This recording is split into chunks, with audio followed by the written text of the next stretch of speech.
Hello everybody, good afternoon and welcome to the United Stands. I'm Mark Goldbridge. Welcome to Michael. He's a new member, literally in the last 2 minutes. Welcome. It's Manchester United's trip to Brentford. It's a very exciting game. It's a very exciting trip to Brentford as well, because we've got so many changes for this Manchester United side. I tell you what, the Brentford team looks good there, doesn't it? I like the little green bits. I'm loving that. That's looking good. I hope we've got that for the Reds. Have we got that for the Reds as well? No. Why have they got green bits under them? And we haven't. We haven't got it. Oh, why are we treating Brentford better than us? It's the United stand, not the Brentford stand. Bloody hell. Anyway, yeah, very excited about this one because the United team is just full of excitement. You've got Amas, you've got Fredrickson, Binder in goal, Mainu in the midfield, Obi up front. And on top of that, if you weren't excited about that, we've also got Luke Shaw and Mason Mount starting a game of football for Manchester United. I've just fell off my chair. I've literally just fell off my chair inadvertently. Should be doing that at my age. Yeah, it's great. It's absolutely great. So there's a lot to be... look, on end of the day, we've had a fantastic result on Thursday. Despite the naysayers, we've had a fantastic result on Thursday. We've got to get the job done this Thursday. And then we're going back to Bilbao 2 weeks on Wednesday. But we have got these Premier League games going on. And they mean nothing. They mean absolutely nothing. We are terrible. We are absolutely terrible. League table. Yeah, I mean, I'm going to show you the league table, but just for anybody who actually is still caring about it, get a life. There is absolutely no. There is only drama. There is only negativity. If West Ham beat Tottenham, they would go above us. If we don't win, we could finish fourth from bottom. We're not really going to be. We've got to go to Chelsea, who are going for top 5. We've got to play Villa, who are going for top 5. Like, we're not actually going to sustainably go and get. I don't think we're even going to get 45 points. So we're going to be 13 points off our worst ever Premier League total. We're currently 20 off it. So the Premier League for me is exactly what Amrim has done today. He has picked a team that is exactly what he should be doing. Because it's basically saying up yours to the Premier League in a Manchester United sense, because he's got to focus on the Europa League. So you play. Obi is the youngest player to start a game for Manchester United, by the way. 17 years and 156 days, give or take a few, I think. So he's the youngest Manchester United player to start a game for Manchester United, which is incredible. Amas is obviously young himself. Fredrickson's young himself. You've got Mainu, who's still very young, starting a game of football, which is great. Garnacho's 20. So it's a very young Manchester United side. Dorgu's 20. So it's a very young Manchester United side, and we have to take that into account. Brentford are a good team. Brentford should beat us, really. They really should beat us. Brentford could beat our very best team. So I think we're in for a really intriguing game. It's a real test for some of these players. And credit to Amrim for throwing them in. Because, I mean, what was it he said himself about the game and the pressure potentially on Obi starting? He basically said this. For me, it's not a massive game for Obi. I know it's important for him, but I don't want a lot of pressure. He played well in the minutes against Wolves. I feel he is ready to cope with the demands of the Premier League. Well, it's interesting because there's no Bruno Fernandes in this team as well. And I think that instantly sort of, look, it's good to rest Bruno, but it instantly makes you concerned, doesn't it? Because we know what we can be without Bruno. Funnily enough, the captain, as I understand it, and I don't want to get this wrong, I'm right, the captain is Luke Shaw. Now, that just shows you how much change there is in that team for us to have Luke Shaw as captain. Look, I'm going to say this. I'm not going to jump around. I don't know what anybody else is going to say about Luke Shaw being the captain. Personally, my opinion is I think Luke Shaw, when he's fit, is one of the best fullbacks, left-sided defenders in Europe. I've said that many times. I've defended him many, many times. But captain of Manchester United, not for me. Not for me. And I just think this is just another indication of how the club just doesn't get it. I don't know who makes these decisions, but they just don't get it. It's like signing Mason Mount and giving him the number 7 shirt. It's absolutely fine. It's not the end of the world, but the people who run the club don't actually understand the club, because the number 7 shirt means a lot to Manchester United fans. You don't just hand it out to a Chelsea player that you've overspent for. And Luke Shaw shouldn't be captain, because Luke Shaw prioritised England over Manchester United. So I don't think he should be captain of Manchester United, in my opinion. I think it's very obvious that he prioritised England over Manchester United, and therefore I wouldn't give him the captain's armband. But it's not really that deep. I'll just say that and we'll move on. I'm not going to rant and rave and say anything more than that. For me, I don't think he should be given the captain's armband, because I don't think he displays the dedication to Manchester United that I would want the captain to display. He quite clearly in the past has prioritised England, and he quite clearly prioritised England last summer selfishly to get himself fit when he hadn't been fit for us for the whole season. So I wouldn't give him the captaincy. I'd give it to someone like De Ligt, who in a very short period of time has shown a dedication to the cause. But yeah, it's not that deep, but I don't think he should be captain. There you go. What I do hope is that Luke Shaw can have a good game. What I do hope, and I'm very happy to see Mason Mount starting a game, because I was getting very concerned how Mason Mount's been fit for like 2 months and hasn't been starting games of football. So to see Luke Shaw starting, but also to see Mason Mount starting and Bruno Fernandes being given a rest, I think that is a real positive for us today, and I'm looking forward to seeing what they can do, because I think Luke Shaw off the bench has done. He's not really done that much, has he? So yeah, I'm looking forward to seeing what Luke Shaw can do and Mason Mount can do. But obviously, everybody wants to talk about Obi. I think it's going to be really interesting, actually, to see how he gets on. Obviously, him starting a game, I always think it's best to start a game than to come off the bench, because you can be assessed better in the first minute than the last 20 minutes. Last 20 minutes, it can be teams are tired, the game is stretched. You know, I think starting games gives you more of an insight into what it's like to be in the game from the start, you know, and the challenges that brings. You're on the pitch for longer. What's the link-up play like? You know, he has got Mason Mount behind him, who, if Mason Mount has a decent game, he will pass. He's got Garnacho behind him, who sometimes passes, sometimes doesn't. He's got Amas down the left-hand side, who I think if he gets the opportunity to go forward, he will put a cross in. So I think I am interested to see how this plays out for Obi today, because, look, sometimes it can be the graveyard shift, can't it? And that's what I'm saying. I think it'll be very interesting. I like that midfield too, by the way, Mainu and Agate.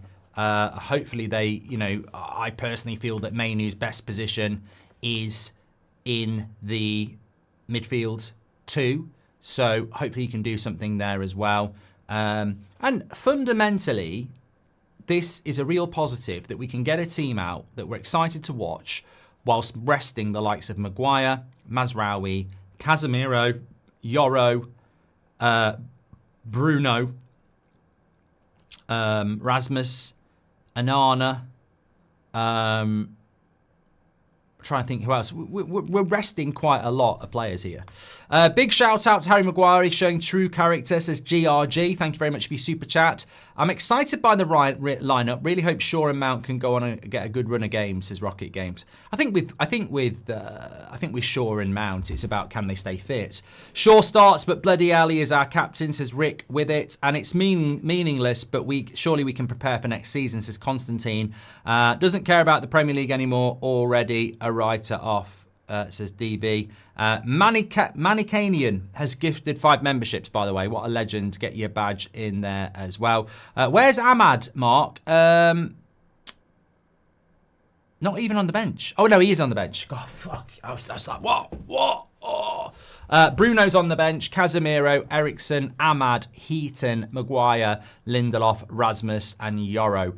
I mean, that bench to me still doesn't look particularly strong, does it? And that's a lot of people being rested. God, we need to buy some players in the summer. I think we really, really do need to buy better, don't we? We need more. Jay Hodgson says, I think Shaw and Mount need to go. Well, look, maybe they do. But these are the sort of games when you're getting a start that you need to show your worth, and it's a big opportunity to do so. I mean, look, I've got to show you the graphic for Brentford because it just looks so good.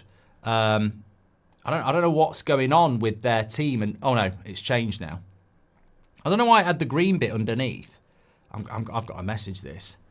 How come Brentford lineup had green below before? Yeah, that doesn't look as good now. Yeah, that's probably because I was complaining. So the Brentford lineup, as we know, Brentford have had a very good season. Funnily enough, I think when you look at the league table for Brentford, I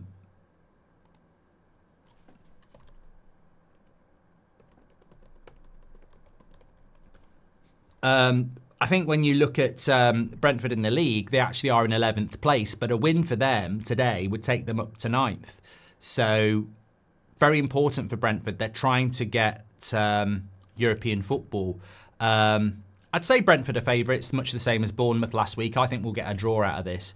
But Brentford lining up, as you can see on the screen, some big players in that team. Wiz has had a very good season. Damsgaard's had a very good season. And Bumo has had a fantastic season. Their midfield is good. Their attack is good. And they're just a very distinctively well-drilled Premier League side. And I think they're going to give us... I think they'll give us a good game. Obviously, they played on Thursday themselves, so that could be a factor. But I think this is a great game for Manchester United. You know, our priority obviously lies with the Europa League. Of course, it does. But we get to see some younger players. We get to see some players who really should be banging on the door for minutes, who maybe haven't been getting minutes. So. You know, I think there's only positives from this. Brandon says, I've been watching Delap in the last few weeks. He looks like a younger Weghorst, no pace at all. I don't think he's scored for Ipswich for a couple of games, has he now, since we've been linked to him as well. Look, you know what my opinions are on Delap. I think there's a lot of potential there. I just don't think we should be buying potential. I saw the news last night that we've brought in this guy from Chelsea, or used to be at Chelsea. What did I tell you? Funnily enough, Delap, what did I tell you when we had that exclusive about a month ago, that Man United's priority was Delap ahead of anybody else? In that same drop, the same person who told us that said, Man United are confident they've beaten Chelsea, but there is some weird obsession with Chelsea from Sir Jim Radcliffe. Like, they're obsessed with Chelsea. Like, every player... You know, they're just obsessed with Chelsea. And what have we done? Fival's come in, formerly of Chelsea. We've just brought in another... youth, you know, someone who's very good with the youth from Chelsea. I don't think there's a problem having really good youth recruitment as any football club. I think it's a very, very good idea. But Man United concern me because we seem to be absolutely obsessed with it. Like, we're just going to buy a load of 17, 18-year-olds, and in 5 years' time, they're all going to be the best players in the world. If you don't nurture them, they won't come through. And... the interesting thing about the game today for Man United is you look at that front line, you've got a 17-year-old, a 20-year-old, a 20-year-old in the midfield, a 20-year-old at right wing-back, an 18-year-old at left wing-back. Basically, the only players in the attack out of 7 positions, so the striker, you've got 2 number 10s, the striker, 2 holding midfielders, 2 wide players. How many of those are 20 or under? So... Dorgu, Amas, Mainu, Garnacho, Obi. There's only Luke Shaw and there's only Mount and Agate in that front 7 who are over 20. So it'll be interesting to see how they cope with that, because it is difficult, isn't it? Of course it's difficult. It's almost the acid test, really, in that sense. Binder in goal, what do you think about that? Man United's average age is 22 years and 270 days. Third youngest any side has ever named for a Premier League match. And this is what I mean. I think having youth is great, but we're going to have to bring in more experience, certainly. Binder in goal, what are your thoughts on that, Mark? Bit of a surprise. I think we'd sort of moved past that, to be honest with you. I have a bit of a theory that I was going to test on you lot. Do you think there is an element of the changes that Ruben Amorim has made today are a little bit like, I'm going to make, a little bit like Ange did against Liverpool last week, where he's going to make so many changes that if we do get beat, it's just so obvious that we've made so many changes. Like, it's our reserve goalkeeper. It's a very, very young side. I wouldn't say he's handing the game on a plate to Brentford, but I would say that there's a lot of change in that team, definitely, of course. If Man United win the Europa League, and let's say we get the players we want and need in the summer, how do you think we'd do in the Champions League, says Johnny Merlis. I think that's a really, really hard question to answer, because United in the Champions League is obviously not set in stone yet. And I also think that, you've got to factor in who we're going to buy. I personally think next season's I think, get your words out. I personally think next season's going to be very difficult for Manchester United. I think there's a lot of people out there that if we win the Europa League, they'll start talking about top four, for example. If you're a member of the United Stand, and obviously if you're a member of the United Stand and you've got a badge, great, thanks for supporting us. But I mean, if you watch the United Stand regularly, you'll know we have these conversations. We're live every night at 8 o'clock. We have a lot of conversations. And I want Man United to come back, but I don't believe next season we're going to get anywhere near top five. I think, look at where we are in the league at the moment. I don't think. I sort of understand why there's a lot of clubs like Newcastle, Aston Villa, Chelsea, Brighton, all these teams that are way better than Man United, and they're fighting for Conference League, Champions League, Europa League. And I've heard a lot of people saying it, how can Spurs and Man United have a pathway into the Champions League when they're absolute shit? And I sort of understand that. But we did legitimately qualify for the Europa League by winning the FA Cup that everybody entered last year. And everybody knows if you're in the Europa League and you win it, you're in the Champions League. So they can't really moan about it. We are dreadful this year. But the reason we're going to be in the Champions League is basically because Ten Hag won the FA Cup last year and got us into the Europa League. We wouldn't qualify for the Champions League through anything domestically. We're not good enough. But I think the flip side of that coin is we're not very good. So next season, I don't see us going from, 16th to 4th. I think it's going to be very, very difficult. So we need it, though. We need to be in the Champions League financially, but I wouldn't be surprised in a year's time, even if we get Champions League football, if we're back in the Europa League again or something like that. But even then, you've got to finish in the top 6. Nicholas has sent 5 memberships. You're an absolute legend. Thank you very much. Tyler says, everyone says we're worse without Bruno, but we've never had a run without him. He's no leader. He breeds panic. This team needs space to grow, says Tyler. Let the comments begin on that one. I think when you're replacing Bruno Fernandes with Mason Mount, look, wait and see what happens, mate. He's also protecting Onana in case we concede a lot, says Jacob. We have 7 internationals past and present playing, says Ash G. How many do Brentford have playing, though? I bet Brentford have got a few internationals in that team.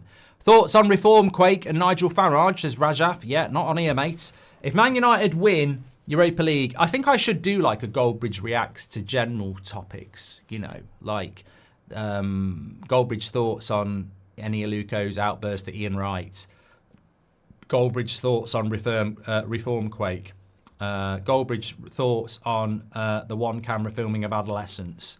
If Man United win Europa League, I've done that one from Johnny. To be fair with Shaw, that was under Ten Hag. Maybe Amrim has seen something different in his attitude, says Pete. To be fair to you, Pete, once bitten, twice get out.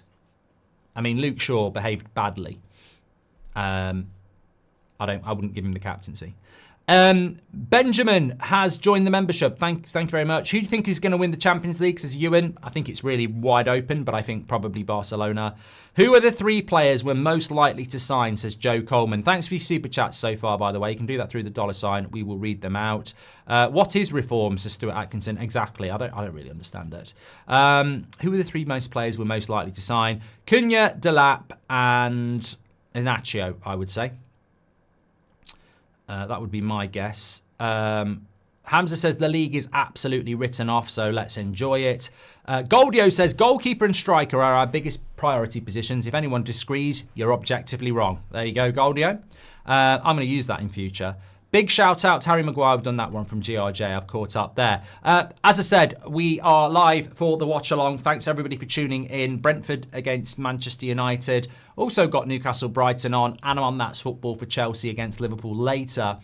Please do subscribe to the channel, by the way. We are getting closer and closer to 68,000. As you can see, we're on 67 at the moment. So get involved with the United Stand. We are live every single night at 8 o'clock, and I will be live at 8 o'clock tonight. Not always on a match day do we do that, but because it's a slightly earlier kickoff, there will be a Sunday night live at 8 o'clock. So we're looking forward to that. Match reaction straight after, fan forum, get involved with the biggest and best Manchester United community in the world. Also, do not forget to sign up for your player ratings. At the end of every single game throughout the season, we do a player ratings, the best Manchester United player rating system in the world. I know players who tune in just for this little bit because it's voted for by thousands of you. True story. So it's not some pedantic, bitter, twisted journalist writing their own things. It's not just me giving you my opinion. It's thousands of you who vote on this. So if you want to do that, it's free to sign up. You just got to drop your email in. You'll get a verification, and then you can do it for free the whole season. You mark every player out of 10. 6 is average. Star for your player rating, for your man of the match, and away we go. So get involved with that.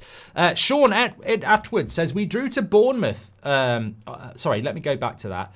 Mikhail says, I think we should go for free agents in the summer, like Tar. Smart business. United said also, do you think Garnacho leaves, says Mikhail. I think I'm 50-50 on Garnacho leaving, as I've said before. How does Goldbridge, says Jamie. Yeah, not reading that. You love a bit of Reform UK, don't you, Mark, says Hamza. Obi scores today, says Muriaki. And AB says, we forget Brentford used to have a front 3 of Tony, Watkins and Mbumo. Would you take them at United? Loved Beth's behind the scenes. Cheers, Mark, says AB. Thank you very much. Would I take Mbumo at Man United? Yeah. Tony, not now. Watkins, I would take as well. Here we go. Sean Atwood says, we drew to Bournemouth. Arsenal lost. Clearly we're better. We need to sing up Vardy. No, we're not signing Vardy, Sean. That's a terribly bad take. We were told we were going to play youngsters, and here we are. Having a good look at them before pre-season is a great plan. Trust Ruben, up the Reds, says Ryan Piper. Thank you very much for that. How many signings do you think we'll make this summer, says Deepak? This is just me giving my opinion, isn't it? I think we will sign 5. I mean, clearly, I think Cunha's going to come in, striker's going to come in, midfielder's going to come in, and then the other 2 positions I don't necessarily know, but I think we will sign 5 players, yeah. That's my feeling. 50 million for Garnacho would be a good deal, says Macedonian. Do you think United lose prestige if we lose to Spurs in a European final? Surely that's embarrassment the club can't come back from, says Goldie. Mate, I still think there is a shift to be put in on Thursday. Like, I know people are talking about finals, and I know a lot of people are booking hotels and flights to Bilbao, ourselves included. But it ain't over till it's over, and football can... Look, if we can be 3-0 up in Bilbao at half-time, they can be 3-0 up at half-time at Old Trafford. It's unlikely, but it can happen. Are you getting hammered should we get to the final and win? My 4-month detox is ending that night, says Simon. I'll be doing it on stream, mate. Yeah. Why does it seem like no one talks about Garnacho going on loan for development, avoiding the Elanga mistakes, says David. You know what? You could send Garnacho on loan for development, but we won't do it because of money. If Ruben Amorim said... If Ruben Amorim said that I want to send Garnacho on loan because I think he's going to be a good player, but I can't develop him here at the moment, they would say, absolutely not, Ruben. Absolutely not, Ruben. We need to get the money in now.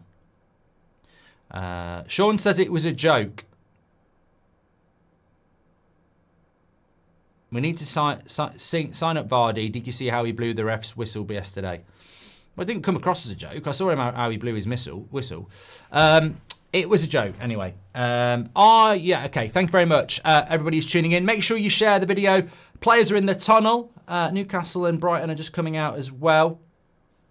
Anthony says, can you see us getting thumped today? I think there's always a possibility with Manchester United. I feel like it wasn't that long ago that we did get sort of spun over by Newcastle. And it wasn't that long ago that we were getting regularly battered by teams. But to be honest with you, I think we'll get a draw here. I said it against Bournemouth as well. I think people, quite rightly, myself included, we looked at these Bournemouth and Brentford games away from home a few weeks ago and knew that they would be around the Europa League semi-final. And we sort of looked at it and went, these are going to be really difficult games. But I actually feel like we've turned a corner as a team now. I don't think we're going to get battered anymore by anybody else. I look at that midfield of Obi and Agate and I think it's good. I look at the two of Mount and Garnacho and I think it's more than capable. I look at Amas and Dorgu and I trust them. I look at De Ligt in a defence that's got... all right, it's got Fredrickson in it, but I look at a defence that's got Luke Shaw and De Ligt in it, and I think it's capable. So I think winning at Brentford's probably not realistic, but I think we've mentally turned a corner as well. I don't think the players, to me, look like a team that's not, low on confidence. I think they're a team that feel like, there's a bit of a buzz around the team. Look, trust me, when you're in a squad and there's a big cup final potentially coming up, it's amazing how fit people suddenly get. It's amazing how focused everybody suddenly gets. I mean, look at Luke Shaw. Like, Luke Shaw literally would have had the summer off last year, but it's the Euros. I will be fine. I will be back, and I think that's the mentality of most professional sports people. It's like when they've got something on the horizon that is out of the ordinary and potentially career defining, suddenly everybody starts playing well, better, and more focused. And I think we're starting to see that with United. I mean, I just think that Lyon result, I don't think you lot appreciate the impact you have on this squad when you're positive. And that doesn't mean you need to be fake, toxic positivity, but that Lyon result was just so amazing. And I think the players fed off the reactions of that from you lot, that there's been a change since then. I really do think so. But look, you can have a theory. Let's wait and see. Apparently, Man United are ready to join the race for Mbeumo when competition for the 60 million rated forward intensifies during the summer. I don't know how we do that. I don't even see how that works. Yeah, I don't know how it works with Mbumo because we're going to buy Cunha. So why would we buy 2 number 10s? Yeah, I don't see that happening. Let's just get the timer ready to go here.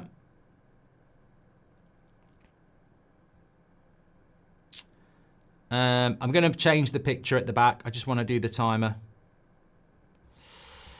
Let me get that right.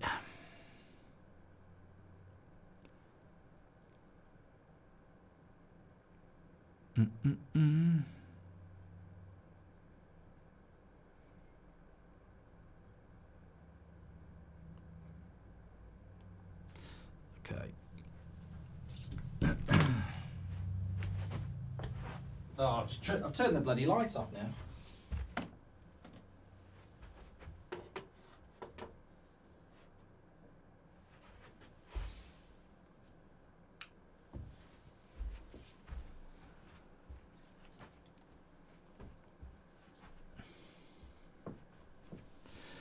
Spurs trophied out to end on the 21st, says Claudio. Any hints who the players are watching the ratings, says Dunny. I don't do that. I haven't done it for 10 years and I'm not about to do it now. I don't disclose what Man United players or non-Man United players I interact with. Why is our third goalkeeper on 45k a week, says Spencer? Is that what Heaton's on? How much do you think an Arna's worth in the summer, says Deepak? I think you'd get 30 mil from Saudi for him. Thanks for all your super chats, by the way. You can do that through the $sign. We'll read those out for you. Good to see Delit back, says Trezor, one of our members. So yeah, Brentford, very physical side. They're gonna get at us, of course they are.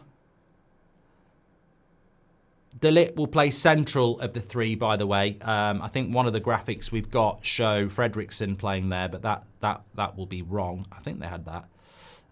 No, they have got Delit centre, yeah. So Delit centre, right wing back, of course, will be Dorgu.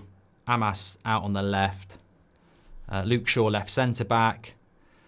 Be interesting to see how long they can play. Would you take Enciso? Says Hamza. No, it's a bit like people who say, would you take Ramsdale? Would you take, you know, I think when we're bringing players in, I agree they've got to be young potential players or really good players that come straight into your team. But we need young players, of course. We do need some young players. But we also need players that walk into this team and they're better than what we've got.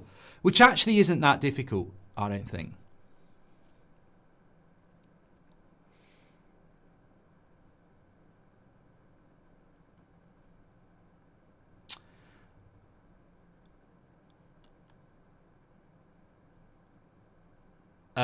Wemmy says, could you ask at a press conference why we kick the ball long at every start? It kills me. I know the answer to this because it used to bother me for ages, and we have nearly just scored an own goal. Luke Shaw's just nearly scored an own goal. Yeah, there was a ball over the top, and I don't know whether this is bad goalkeeping. It's just a long angled ball, and realistically, it's probably on Luke Shaw, this. He's very lucky. Luke is very lucky. That's not on the keeper. That's on Luke Shaw.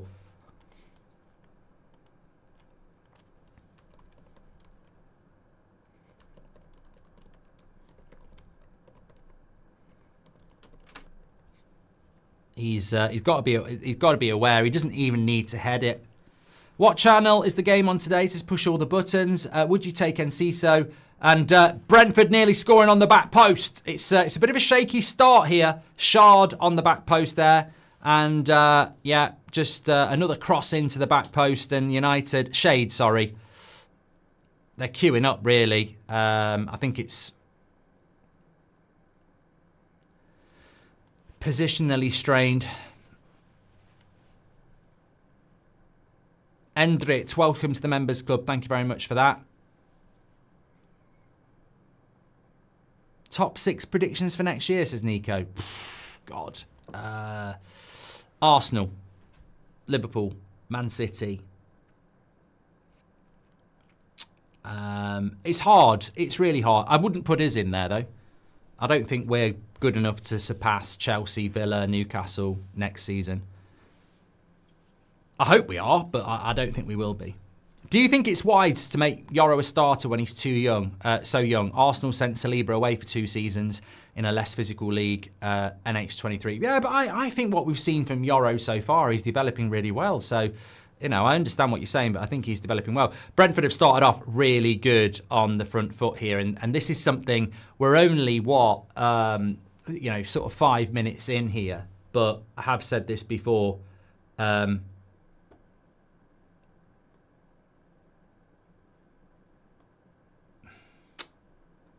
Why is that off?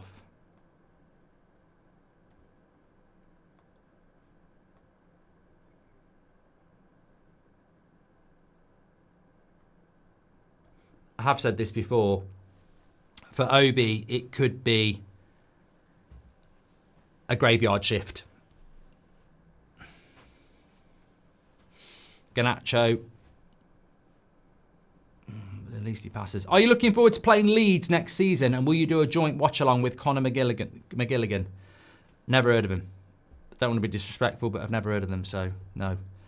Time has gone wrong. Bollocks.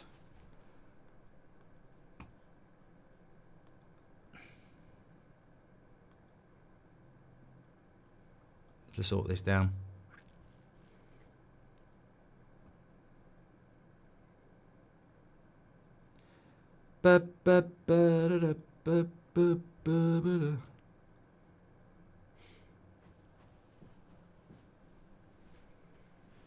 Yeah, I do worry about Obi though, because it's there's no pressure on him really from our side, but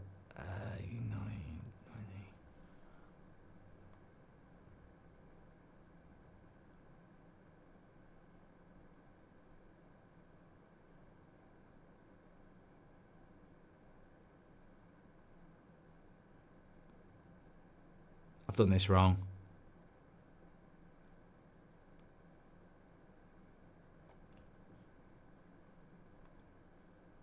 There we go. Why do we call... yeah, I do worry about Obi a little bit, because if Brentford are going to dominate us, which they might do, then he's going to be in a graveyard shift, isn't he? And he's also got Garnacho and Mount behind him and 2 very young fullbacks. So, you know, it's sometimes like... when you're making your debut and you're a talented player, look, if Obi was playing up front for Man City, he's going to be more excited than he is playing up front for United, simply because Man City are going to service him. Can he get some service in this game today? Our build-up is horrible without Bruno, says Notorious. Why do we call those flank positions wing-backs? They are wide midfielders, wingers that help in the defence, but also situationally cut inside, says Matt Hall. I think that's what they're meant to evolve into. At the moment, I think the fair classification is fullback, is wing-back. I think if you know Amorim from his Sporting days, then you're right. They're wide midfielders. But in this one, it's not. Brendan says it's freezing. Put a jumper on then. On a beach in Salou, Spain, watching Goldbridge, says Kevin. Thank you very much, pal. Lucky you. We had a lovely week of weather in the UK actually last week, but it's been a bit chilly today. I've got my jumper back on. YouTube is a half a minute behind, says Mott. Oh well, yeah, that's why you've got the timer for it. Get with the times. I've only been doing it for 10 years, mate.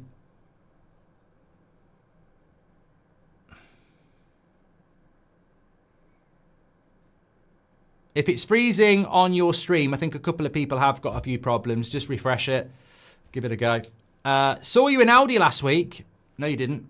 I've not been in an Audi for about 5 years, Sea Monster, so you definitely didn't.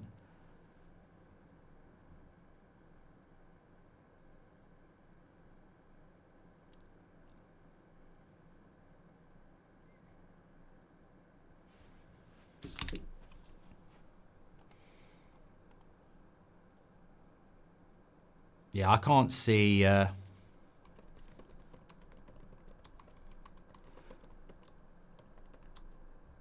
can't see us going in for Mbumo. You know what? I think, you know what? It's a boring story, but I think I have got a bit of an allergy towards chocolate. I had some Cadbury's chocolate about half an hour ago. My nose started running. Liban, welcome to the Members Club. Thank you very much, pal. Hey, Amrim's just put his coat on. No hoodie today. Too cold. I'm not wearing it. Thank you very much for that. Harley's sending hate from Slovenia. Lovely stuff. Shazzy converted from Chelsea to United, says Tony.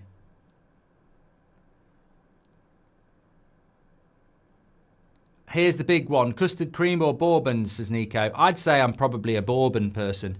I ain't just talking about whiskey. Watched a cracking film last night, by the way. I would recommend it on Netflix. Havoc with Tom... I thought that was Liam Gallagher next to Thomas Tuchel there. Tom Hardy. Havoc. Very good. Very good. I mean, I wouldn't say it's the best film ever made, but definitely a weekend watchable. Definitely. Thanks everyone who's tuning in. Thanks for all your super chats. Make sure you subscribe. Bottom right-hand corner. Bit of a slow start from United. I think we have to expect that. Well,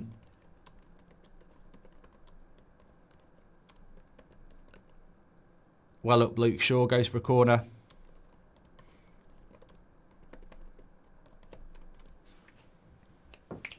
Nearly 30,000 watching. Share the video. Help us get to 30k.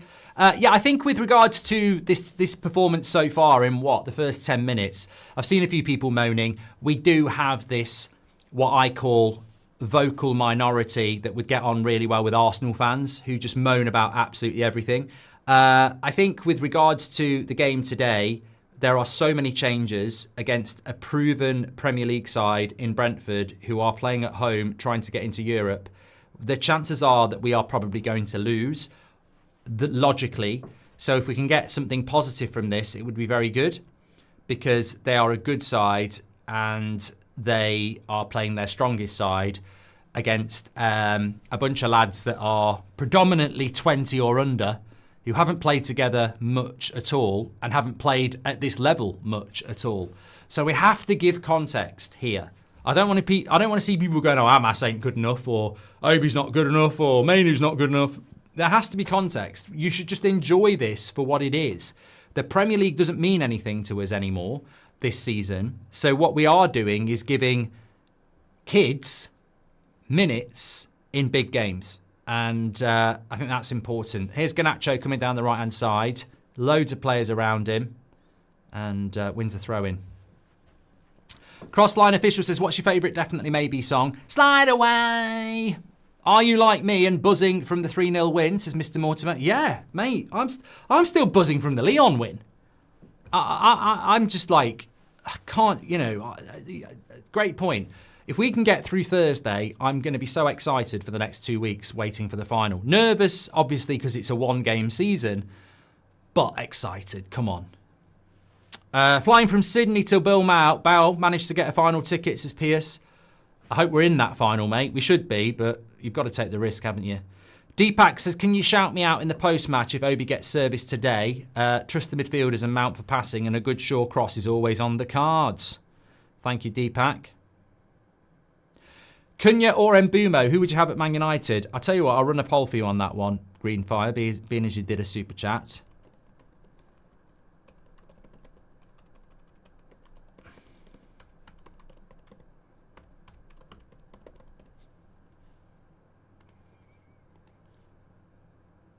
Didn't this kit used to be all blue? It is, Jacob. If you check out my Instagram, at Goldbridge Mark, me and Seb were in the garden playing football yesterday, and he's got the blue kit, and it's all blue. I thought exactly the same. I was like, why are they wearing them off-white shorts? They look like white shorts that have been in the wash with a blue top, and they're off-white.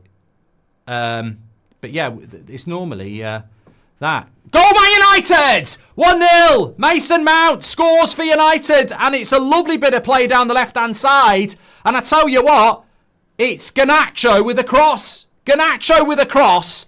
Mason Mount with a goal. Bloody hell. Unbelievable. What's next? Spurs might win a bloody trophy, because I tell you what, that's incredible. From a Garnacho cross as well. I'm dreaming, bruv. I must be dreaming. It's a lovely start for you, Man United here. It's a shame it's not Obi on the end of it. I mean, it's just, this is what I mean about Garnacho. He can do it. He can do it. I mean, it's a wonderful cross. It's an absolutely wonderful cross. Mason Mount can't miss. You just simply can't miss that. It's a tap-in. But the cross from Garnacho is absolutely superb. Great start for United. I'm in shock. Not much shocks me, but I am in shock. That is... it's more the Garnacho cross. I mean, this is what I mean about Garnacho, though. We literally were talking about it yesterday and whether he might leave Manchester United.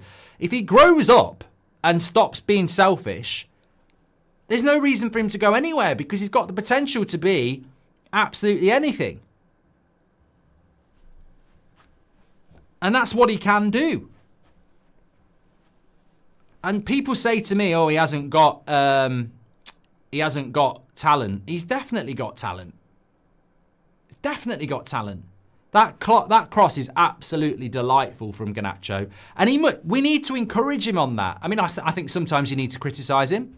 I thought against Bilbao, he was very selfish, and I think he's been like that in other games. But I think it was Wolves at home. He could have had 3 assists. He's got an assist there. Mason Mount does miss a lot of sitters as well. So, you know, if you had a little bet on Mount scoring today, look, it's nice to see Mason Mount starting. It's nice to see Mason Mount scoring. The thing is, can he stay fit? But, yeah, 1-0 to United here. And a very good start. Should we keep Mount or sell him for 40 million? Ex-lad, I don't want to talk about keeping Mason Mount because he scored against Brentford in his first start in a decade. The guy needs to stay fit for about 8 months before we decide whether we're keeping him. The problem with modern fandom is somebody scores a tap-in and suddenly, I've always said he was a good player. Like, he scored a tap-in in the first 10 minutes of his first start in 6 months. Like, we need him to stay fit. That's what we need. The cross was fantastic because it didn't go to a striker. Had that been Obi or Rasmus, he would have had a shot from there, says Patrick. Well, I did. You know what? I did actually think that when he put that cross in. Why can't he do that on a more regular basis when he's got a striker? But it was a lovely cross. Let's just be positive. Mount last season, same ground, says Robert McCormack. It's always special to see a Man United number 7 score, says Adrian. Patrick St. Pierre, thank you very much. We should keep, okay, next slide, thank you very much. Unbelievable. Garnacho looks up, doesn't see Rasmus, so he passes. Says, do you think that's what it's all about, Manjula? Because he did look up, didn't he? Look at that. Look, you cross the ball, follow manager's orders, and you get goals, says Tusha. Exactly. That's why we need to, promote it. Travis, welcome to the Members Club. Thank you very much for getting your badge in. You should play Roblox, says Sir Jim Radcliffe. He'd never have done that for Hoyland, says IQ. Do you think it's time to consider Rasmus a flop, says Faisal? He's not even on the pitch, mate. We're watching Man United play Brentford with a load of young players in it. I'm not interested in that conversation. I said to you before, it's a Cadbury's allergy thing, says Dobbo. And Luke Shaw is not the senior pro you want these kids learning from. Mount to score today, 35 minutes, says Aldo. That was before the goal. So good shout out. You got the minutes wrong. The Accountant 2 is really good too, Mark, says Luke 82. I haven't been to cinema though, Luke. But that Havoc is on Netflix. Don't you think Garnacho doesn't like Rasmus now that he's not here? He's crossing, says Sabu. Well, he needs selling then, doesn't he? You can't have a player that has agendas. I don't care whether it's Rasmus or Lewandowski or Weghorst. You put the cross in every time. The move from Main who invited the cross, says Ash G. The Roblox stand, says Sir Jim.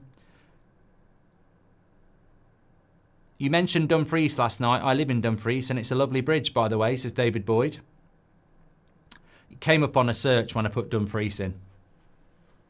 Thanks everyone who's tuning in. Nearly 40k of you. You're freezing a lot, says Kevy. Can't do anything about it, mate. A few people have said it. Can't do anything about it. If you don't want to be here, go somewhere else. I can't do anything about it. For most people, it's absolutely fine. Apologies if not. Probably something to do with YouTube. I don't know. And I can't do anything about it. What's Anthony Taylor doing here? Says Sample. I forgot he was the referee. Nothing. Oh, bloody Brentford. Bloody Brentford, and we're 1-0 up. Spurs are beating West Ham as well, 1-0. I've got Newcastle Brighton on. I don't know really know. Oh, the race for top 5, isn't it? That's what it's all about.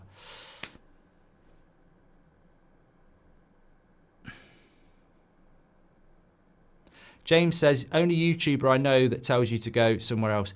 No, I know it's frustrating when it's freezing, so I'm not that type of a. I've been doing it for 10 years. I know it can be quite frustrating. We can't do anything about it. If it's bothering you, just leave. It's actually a nice thing. I'm not one of those beggy people who goes, "Oh, please stay." If you don't want to be here, don't want to be here. We know what we are. We've been doing it for 10 years. It's the best community. We absolutely love it. If you want to be here, great. If you don't, go somewhere else. It's not a problem. Hope the Cheeto lad can score as well, says Adosh. Well, if he gets a cross in like that, he's got a good chance. What's the best Pringles flavour, says Gabby? I'd say if I was eating Pringles now, I'd probably go for... I actually feel like a bit of prawn cocktail, actually. Is Anthony getting 2 trophies, says Mohammed? I don't know how it works. I keep hearing people say that Ten Hag gets a winner's medal. I don't know how that works. We should always have Mount play in the blue kit, says Toby. What is it about Mason Mount in the blue kit? I told you, he's a Chelsea player. That's what it is. That's what it is. Have you seen the hotel prices in Bilbao for the final? Craziest thing I've ever seen, says Risa. Mate, all I know is Beth and our producer were there last Thursday. And the cost was not insignificant last Thursday. But the price for the final, and we're not even in it yet, and we've already booked it, was double and a half, 1.5 more. And that was on Friday morning, early Friday morning. So,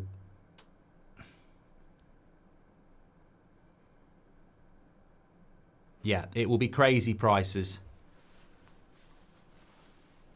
That's the trouble with a European final when it's got big teams in it, because I don't think Bilbao, it's not like it's in London. You know, that's the advantage of having a final in Rome or Paris or Barcelona or London, is that they are massive cities that can deal with lots and lots of events going on.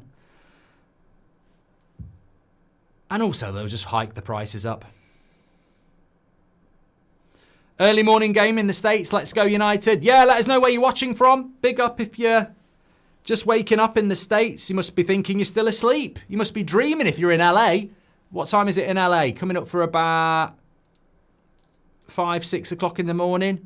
You'd be waking up going, what? What's this team? And it's 1-0 up. What's going on?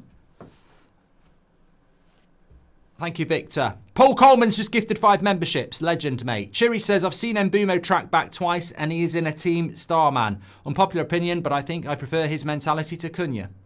87% would go with Cunha over Mbumo, by the way. So you're in the minority there, Chiri, unfortunately. Playing from the back, making me nervous, says Aditio. Appreciate the content, dude. Keeps me going, says Assad. Thanks for being part of it, pal. Here's Garnacho. He's getting a lot of space in this game. And then he gives it away. I was going to say Garnacho's had a very good start to the game. Good tackle by Luke Shaw. Garnacho gets it again.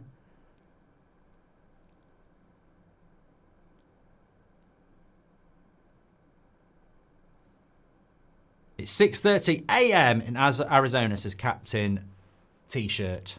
No, it wasn't Captain T-shirt. He was talking about the Dubs. No, it was Captain T-shirt. David was saying he's in Ireland, up the Dubs. What's your opinion on Leicester City, Mark, says Alfie? Crap. Someone put that number 7 shirt on Mount after that. Says no retreat, no agenda.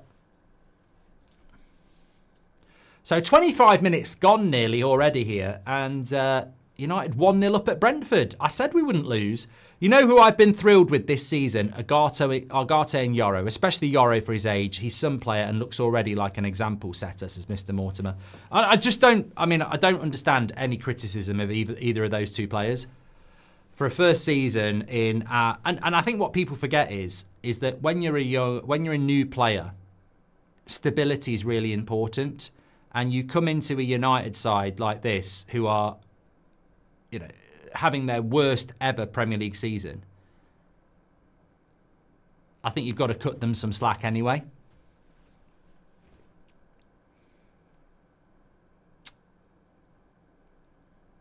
What are we missing the most from the team midweek? Is it me, or do we seem much more of a threat with better play? Patrick, what are you on? Like, are you pissed? We've interacted for years, mate. Do I genuinely have to answer this question? What is... So you think we're playing... You think this is a better team than Thursday? Okay, Bilbao are better than Brentford for a start. That's what we're missing. Brentford also played Thursday night, so they're not fully fresh. And we scored with our first attack, and there's still only 25 minutes gone. So don't be one of those people that take a game against Brentford and go, this team's better than the team that played on Thursday night. Every game's a different situation. Who do you prefer, Cardiff or Swansea, says Bed? I don't care. How's Cheeto been, says Teddy. Been a bit quiet, but it is going to be a graveyard shift. Love your content. Keep it up, says TM. Thank you very much. Thank you to Mr. Mortar as well. I am actually just going to put a little tweet out of support of Agate, because he's had a brilliant start to this game, running the show at the moment in the midfield. There's a lot of space out there. I don't watch a lot of Brentford, but there is a lot of space out there. And it's benefiting Garnacho, and it's benefiting Agate and Mainu. Mount loves this ground, says Robert McCormack. How would you describe Brentford? I find them a really difficult team to describe. They do score a lot of goals, but they also concede a lot of goals. I think they do play quite an open game comparative to, obviously, someone like a Forest. They do play quite an open game, and I think that allows for space.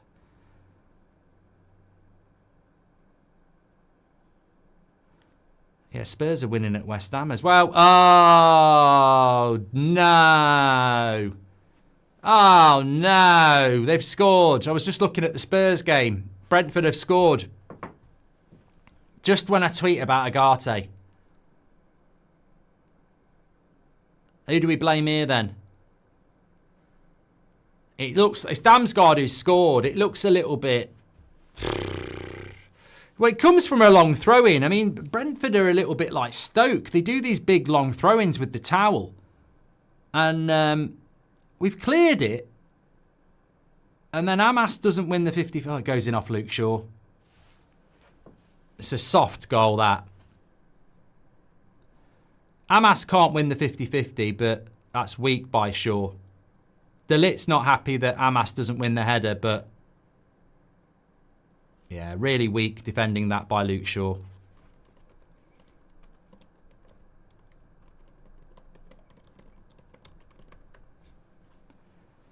Mate, look, the Amas one is hard. I think people might go in on Amas. So basically what happens is, big long throw in by Brentford. We win the first ball from Mainu. Second ball, Amas is going up for it, but the Brentford player is bigger than him and has got the run on him. So Brentford player wins it. And then next ball, another 50-50. And Luke Shaw, as a left-sided centre-back against the midfielder, should be absolutely clattering him. And he sort of turns his side on. The player gets there ahead of him, and it deflects off his side. He's got to be going full body. I'll leave it at that. He's got to go full body on that one, Luke Shaw.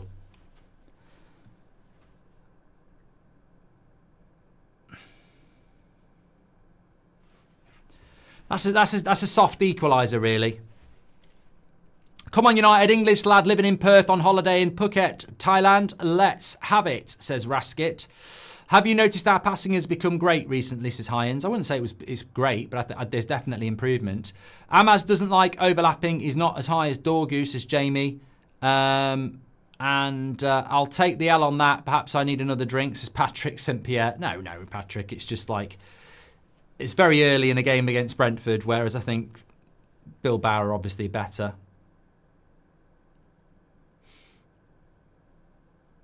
Why is Garnacho taping his left wrist like Suarez, says Adarsh. Who's your dream summer signing, says Andrew? Gyökeres. I think we've got Cunha, so Gyökeres now. Chris Parker, welcome to the Members Club. Thank you very much. So half an hour gone, 1-1.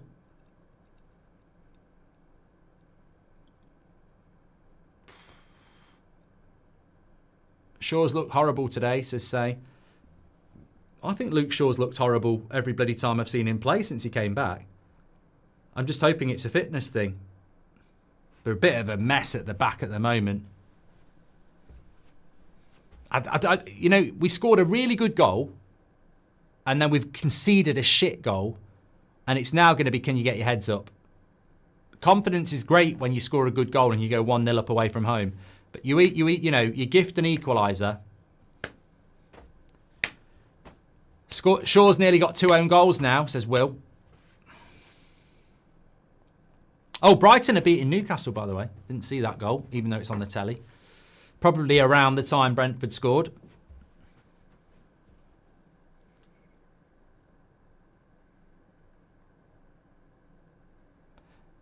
It's gone down as a Luke Shaw own goal. Captain Chaos. I mean, I don't think Amas is going to win that. Luke Shaw's got to win that. He's got to go in. Yeah, he sort of stands off. You've got to get your full body in the way of it, Luke Shaw here. Look, he sort of he steps back and he's got to go forward. Watching from Ireland, how are you, mate? Says Hamels Battles. I'm good, mate. Hope you're doing well.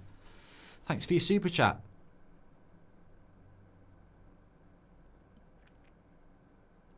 Look, I think you can be critical of Amas, but we are also not going to be critical of Amas because he's a kid who is learning and is literally, you know, I think Harry Amas is like 18.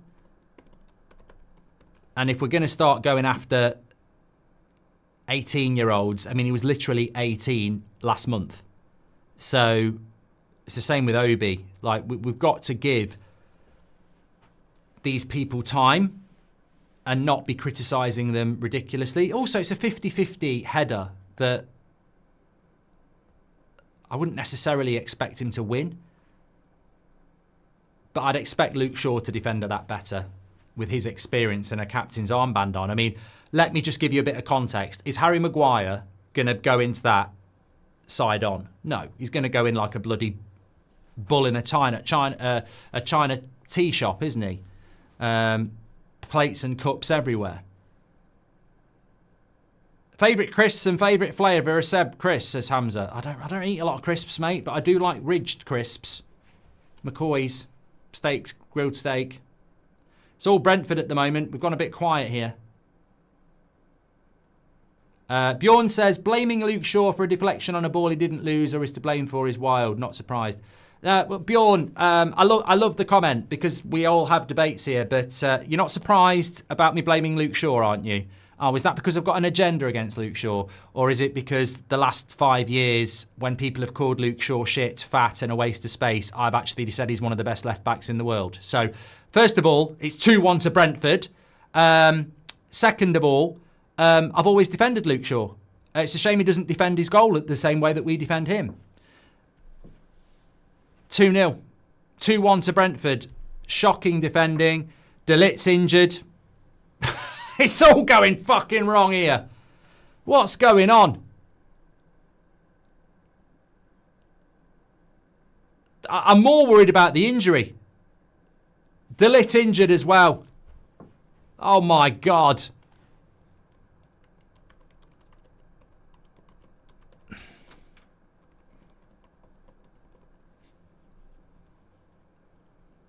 De Ligt gets injured in the build-up and it's bad. And then it's across to the back post. It's another kid. Fredrickson absolutely bullied on the back post. Nah, that's going to be a bad injury for De Ligt. He's just gone for a 50-50. That's going to be a bad injury, you can tell.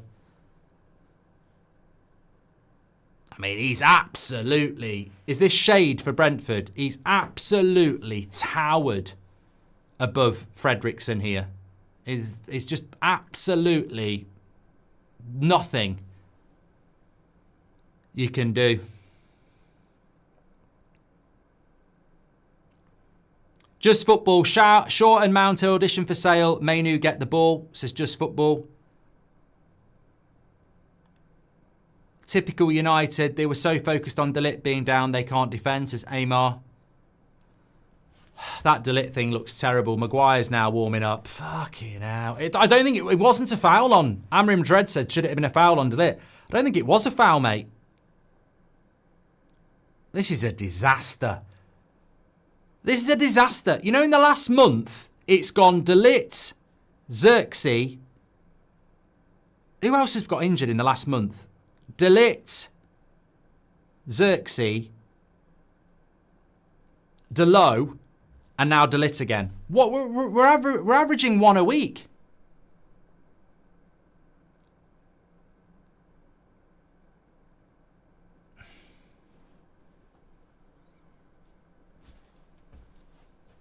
And now Maguire's on. We don't want Maguire playing for a fucking hour here.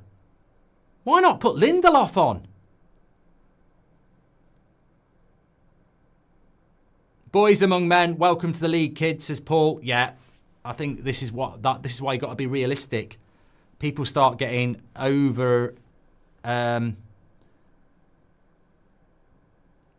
overexcited about the reality. Low IQ people don't know that you don't stop play there, says Isaac. Garnacho too busy moaning for fair play instead of defending, and Binder might as well be asleep on that cross. Typical, says Pantel.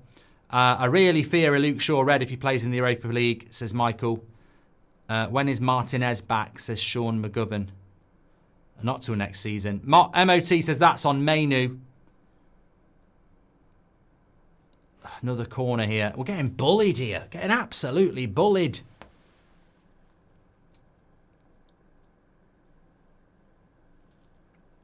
I can't say I'm surprised. Fraw says, De Ligt's too injury prone. He hasn't been injured all season though, has he? He's just had 2 injuries in quick succession. Has he been brought back too quickly?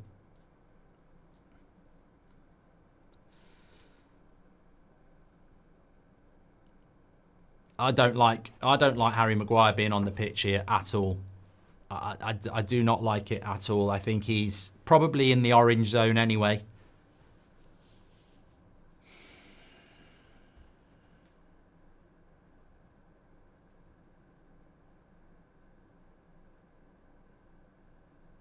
Dorgu's getting a bit of stick from Miles as well.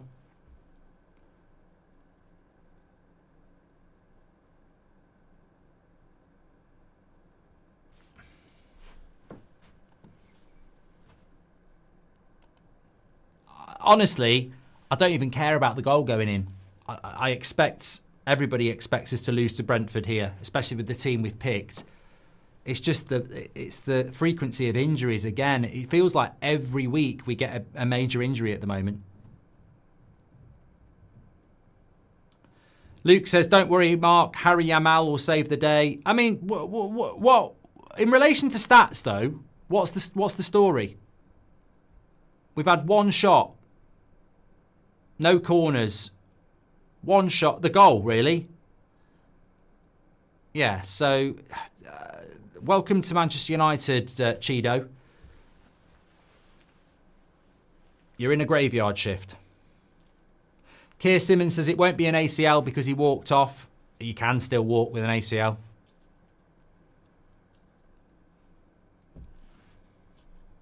I want to win, of course, but am I the only one that prefers to lose today to play our best in Europe? No, I'm with you. I am with you. I mean, look, tune in for the match reaction if we lose. I'll tell you now before it. Tune in for the match reaction when we lose because the comments will be amazing. Like, amazing. It will be, you can't do this. They'll probably get Roy Keane on Sky saying it's not acceptable. You know, you can't do this. Yet on Thursday when we beat Bilbao, everybody was saying, I don't care about Sunday. It's all about the Europa League. I don't care. Pick the kids.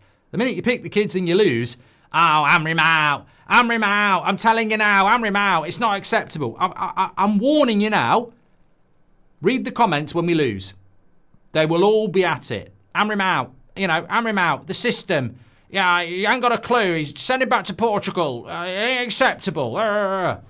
Beat Bilbao on Thursday. Yeah, don't care. Don't care about West Ham. Not bothered. Pick the kids. Lose to West Ham. Oh, Amrim out. Amrim out. You know, yesterday, we're getting like Arsenal. Yesterday, there was a guy on AFTV who said, if it's all about the Champions League now, if we get knocked out by PSG in the semi-final of the Champions League, sack him. sack Arteta, right? So the guy is literally 2 games away from a statue, and you're going to sack him if he loses it. And that, welcome to modern football. I've just... I feel sorry for Fredrickson, by the way. I feel sorry for Fredrickson.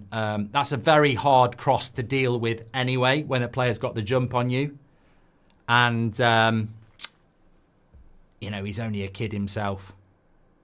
Brentford centre-back's really getting into Obi's head. You can see it, says MJ. I support Flamengo as well, and they had the same injury problems for years. This year they changed the medical staff and we got like 1 injury, says Nathan.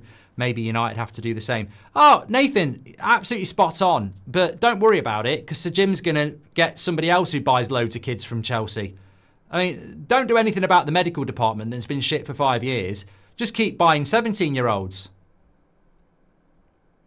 May as well call us Leonardo DiCaprio FC, because if it's as long as it's young, we're happy. No interest in sorting out what the real problem is. Oh my God, how is he getting in behind there? Oh, Fredrickson's getting absolutely rinsed. Good save by Bienda. Look, when I say he's getting rinsed, I'm not criticising. Mainu's late there. This is a shambles at the moment. Ross says, it's written in the stars, Maguire injury, here we go. Let's give the kids a break, some playing better than our first team. Yeah, I think Christine makes a great point. Fredrickson got absolutely rinsed there by that shade again, but I don't know what people expect. They are kids playing a man's game, and they're not going to come in and play like prime Van Dijk. It's just not going to happen. So it's sort of like people get really excited when they see in the team news, and then when the reality dips in, they can't deal with it. Kyle says, I'm not too bothered about the result, but I was hoping for some promising performances. Very disappointing so far. The trouble is, Kyle, the defence is getting overrun, which is affecting defensive performances. And then Obi may as well be sat on the bench with Rasmus, because he can't, there's nothing going on. Like, you could be the best 17-year-old in the world, but if you don't get anything, you're just running around. I don't know whether you've ever played up front for a team that's not very good. You don't get any service at all. And, oh, Garnacho, fucking wake up, mate. Yellow card for Agate. It's all falling apart here. Discipline. I love DeLitt and Martinez, but injuries within the last 2-3 years for them both are very concerning. I'm not sure we've bought the budget to... I'm sure we have the budget to out about it, though, says Mr. Mortimer. Ethan says, I feel bad for Fredrickson, Amas and Obi. They were playing well before 10 minutes when senior players made mistakes. Amar says, people saying you can't walk after ACL are wrong. I played on after doing mine. Every tear is different. Exactly, Amar, exactly. Another chance for Brentford to whip a cross in. I mean, both goals have come from... you know, basically Stoke FC. It's like blast from the past. Towels to dry the ball, loft across to the back post.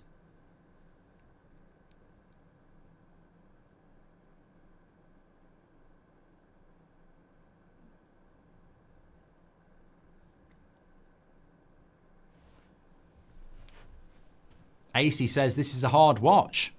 At least you're enjoying it. 3. Oh my God, I thought it was 3.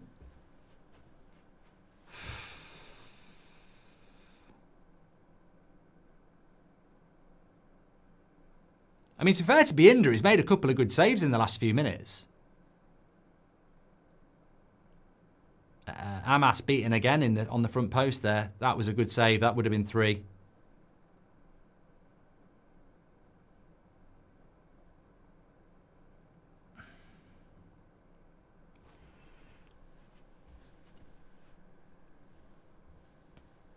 Robert McCormack says, I quit my job just to bet on Agate getting a yellow card every week. Double your money each week, Robert, yeah.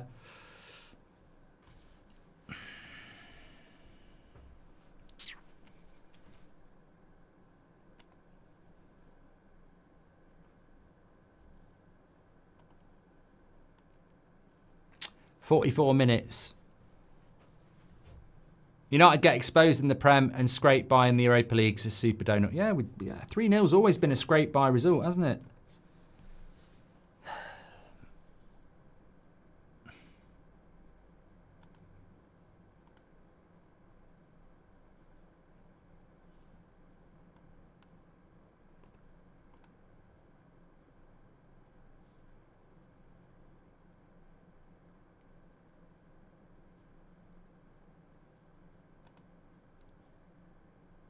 It was a good save by Binder, to be fair.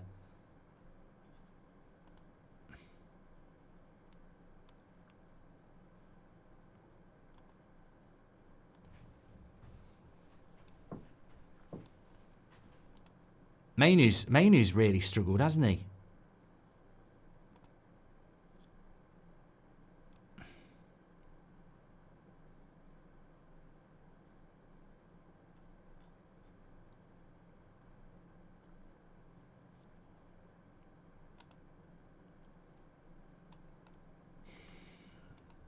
A few people in the chat saying, would you make any changes at half-time? I think it depends on the context as you as an individual. I think if you're somebody that's like massively stressed about what's going to happen in the Premier League, then yeah, maybe you would want to make some changes. To me, I don't really care about this game massively. I came to terms a long time ago that this season was about winning the Europa League, and therefore there is no part of me that wants to bring Bruno Fernandes on or Rasmus Højlund on or Casemiro on or even Harry Maguire on and jeopardise not just Thursday night, the fact that the Europa League final is 2 weeks on Wednesday. De Ligt's probably out of that now. So I don't want to bring any player on that we can't afford to lose, you know? So Alonso says the De Ligt injury is huge. Now what?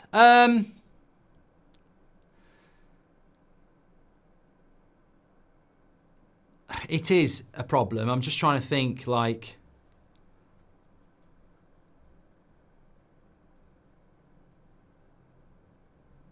I mean, you play Maguire, Yoro and Mazraoui ideally, but then who do you play at right wing back against Spurs? That's the problem.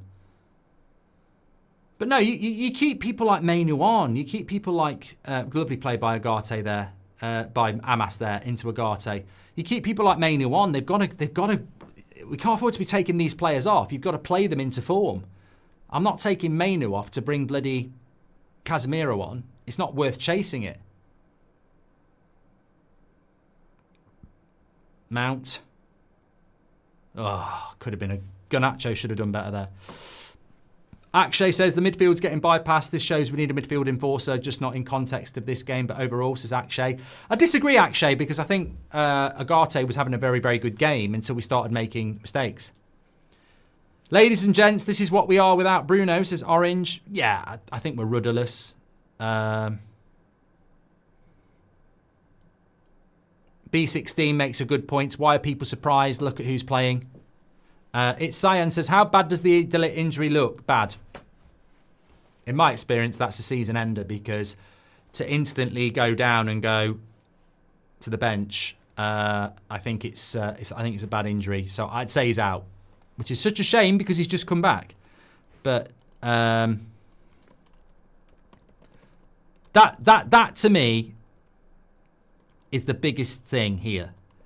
And look, I know people have got to make a living on YouTube, or grow their accounts on TikTok, or put out articles on newspapers, or come up with a line for Sky, or grow their account on Twitter, or whatever it is they've got to do. I get it, but I would also say, at what point did your brain kick in? Because we're picking basically. I know I said against Newcastle or Wolves it was our reserves. Well, what's that? That's if that's not our reserves, then what is it? Come on, like the team has got so much inexperience in it. I mean, Luke Shaw and Mason Mount, come on. I mean, they barely play themselves. So I think that the scoreline is not a surprise. It's a disappointment, but it's not a surprise. We are enduring our worst ever Premier League season, and we're not even putting our strongest team out against a decent Brentford side. But we shouldn't be losing. We're losing because of basic errors again. But you can probably put that down to the team that we're picking. We've had one chance in the whole game, really, apart from that Garnacho chance at the end. So I'm not here, and I've done it plenty over the years. I'm not like screaming and shouting about players or coaching or Glazers or anything like that. We played in Spain on Thursday night. We got an amazing result, and hopefully we'll finish it off on Thursday, and we'll have an amazing end to the season with the Europa League final that will define saving the season or not. Brentford away, in all honesty, is not really going to do anything. So I'm not going to sit here and lie to you and start talking about, oh, it's disgusting. Oh, the system. Oh, we should have done this. We should have done that. The big problem for me is the De Ligt injury. That's the biggest disappointment. It's like, why is it every week for the last month we've lost a player? And that looks like it's a season ender for De Ligt, and we just can't deal with that. We need these players. So yeah, really disappointed in that. In relation to the game itself, I did say my big concern in the game was going to be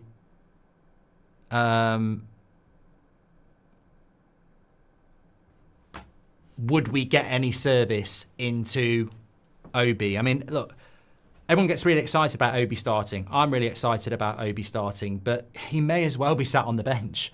Like, there's literally no service into him. I can't think of anything in and around there. There's just nothing gone on for him at all. So you can't even assess the lad. Fredrickson and Amas are kids, and they're getting a lot of work to do. I mean, Luke Shaw's had another disaster class. De Ligt's gone off with what looks like a season-ending injury. Dorgu's looked shaky at right back, but he's, is he a right wing back? Is he a left back wing back? He's a 20-year-old being played every week. Agate looked decent. Mainu's been very quiet. Biinda's been shaky. Obi's not been in the game. Garnacho's been in and out of the game, and Mason Mount, apart from a tap-in, hasn't really done much either. So it's not surprising. But then again, I suppose it's only 2-1, isn't it? But the result is not surprising to me. The performance is not surprising to me. It's the injury. I mean, it's the injury. I'm just looking at, like, we should get past Bilbao, but what will we have in the final? Like, there's still 2 games before that, West Ham and Chelsea, and you're sort of like,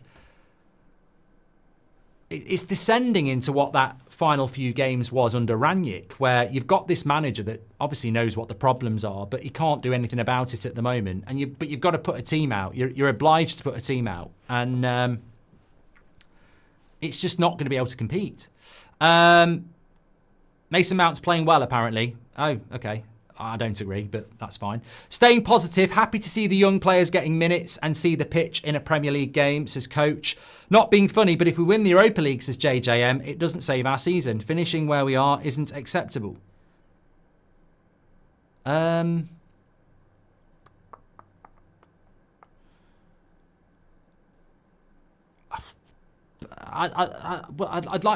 sort of find that quite an odd statement, because I don't think there's anybody out there that thinks it's a good season if we win the Europa League. I think it saves the season because it puts us into the Champions League and gives us money that we don't deserve. So it does save the season. But where we finished in the Premier League is horrific. But I suppose the next question, the reason I sort of took that in is because, well, who do you blame for that? Because there's only one set of people I blame for that, and it's certainly not the manager. It's the people who are in charge of the football club and their nonsensical approach to rebuilding it at the moment. Paul says, we're doing okay. Everyone needs to chill. Europa League is all we need to concentrate. We need minutes for the big part players, Mainu, Mount and Shaw. I agree. I think Paul's absolutely spot on. Mason Mount and Luke Shaw starting, whatever you think about their performance, and I think we can all agree Luke Shaw's been terrible, this is just a great way to get them minutes. Mainu may not have had the best first 45 minutes, but you don't take him off. This is not about taking those players off because they're bad. It's about keeping them on and giving them minutes and trying to get them to catch up with everybody else for the next couple of weeks. I'm sure in the second half we'll see Ahmad come on for Garnacho at some point, and that's not an injury risk, by the way. You've got to get Ahmad on the pitch as well. Tom says, I'm not angry about the result. I'm annoyed that they can't pass a simple ball. There's no composure, poor performance all around. Please do subscribe to the channel, by the way. Bottom right-hand corner, get involved with the United Stand. We are going to be live again at 8 o'clock tonight. We've got the match reaction straight after this as well. De Ligt cracked his head against them last time, says Nicho. People saying Obi's not playing well at Prats, says it's Sayan. He's getting no service. It's as if you expect lunch to make itself and get mad when it doesn't. Nate, you're banging your head against the brick wall there. You're never ever going to get through to these people who don't understand that whilst Obi's performance out of 10 is probably below average, it's also contextually because he's not getting any service. He can't go to centre back, sprint up the pitch, running past Brentford players and shoot into the top corner. Luke Shaw is terrible, and if Ricky wants to try and prove me wrong, bring it, says Martin. He will try and prove you wrong, Martin. He will. Is football heading towards wingers as fullbacks? Centre-back that could play fullback and wingers playing as forwards. I genuinely think Lindelof would have been better than Shaw at left centre-back. Looks miles off it. I think the problem with Luke Shaw is that you go back to the second half against Lyon when we took Mazraoui off. He was shocking. He was shocking last week against Bournemouth until they had 10 men and he played as a left wing back. And he's been shocking again today. And the problem with Luke Shaw is that, yeah, he's injured a lot. And we all know he's injured a lot. But what if, because he's not played much football for 18 months, what if the game's just moved on? What if it's... I think we're all hoping it's sharpness.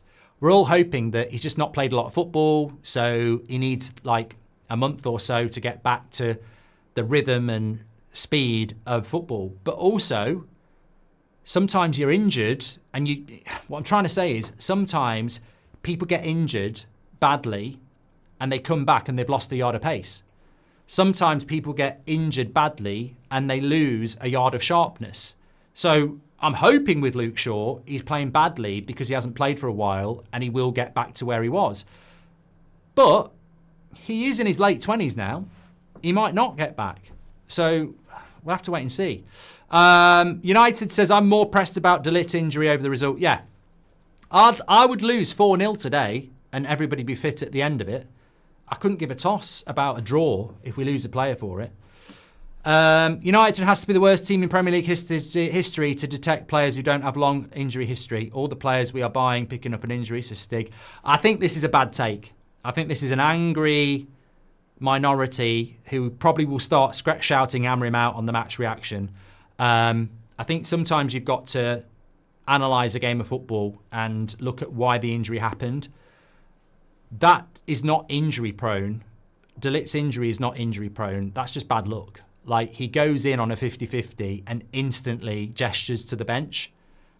It's not like he's pulled his hamstring or anything like that. It's a collision. I think most people get that injury in that situation. It's just a 50-50. There's no stretch or anything like that. It's the impact of the tackle that's caused the injury. So that can happen to anybody. It's like Martinez.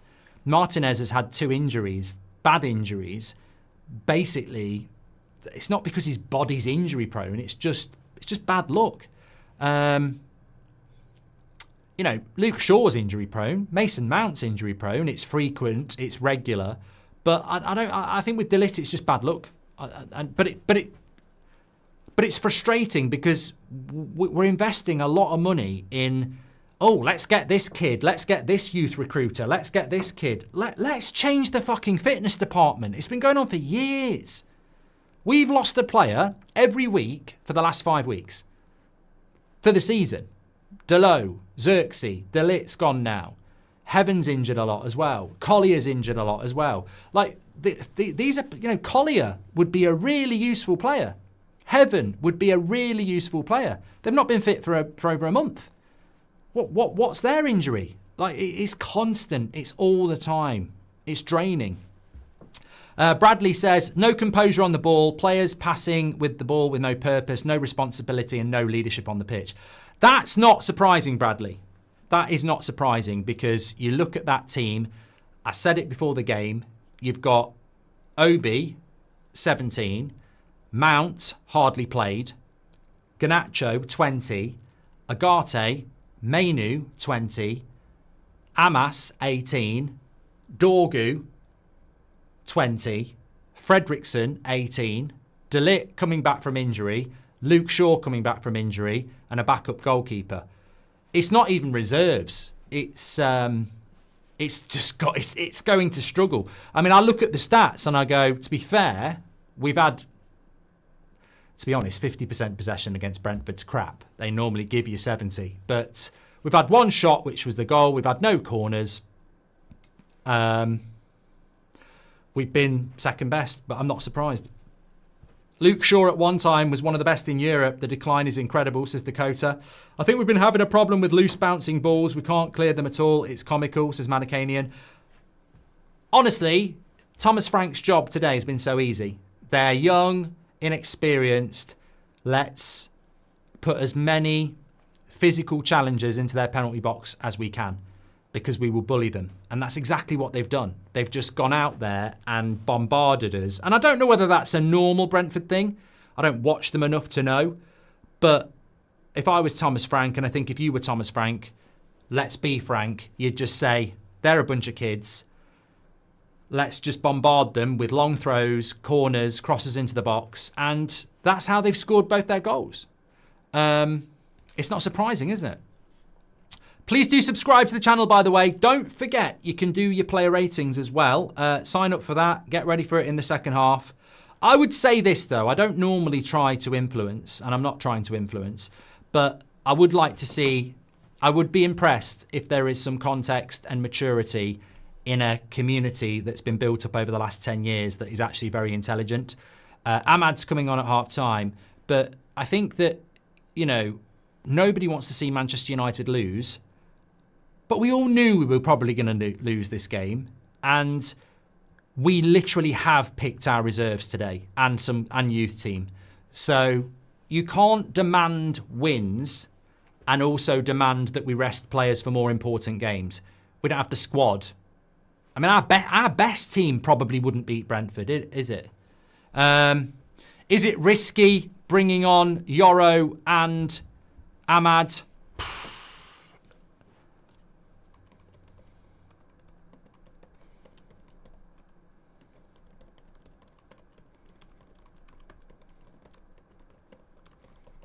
I just don't want any more injuries. I thought that was De Ligt then walking around. It's the bloody fourth official.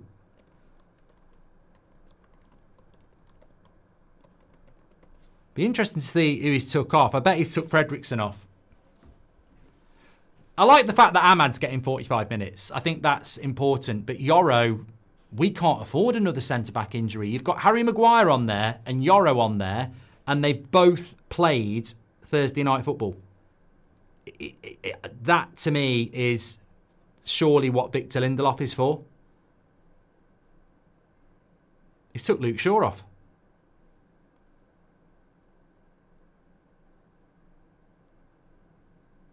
That is absolutely shocking on Luke Shaw's part. That is absolutely shocking on Luke Shaw's part. To go off at half-time after a shit performance. Maybe he's starting on Thursday.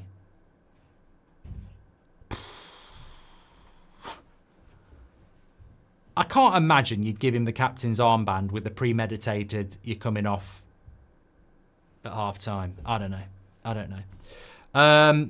Clive, welcome to the Members Club. Okay, I'm scared now. Cannot risk these players, says Mr. Mortimer. I thought we changed some of them last season, says Danny.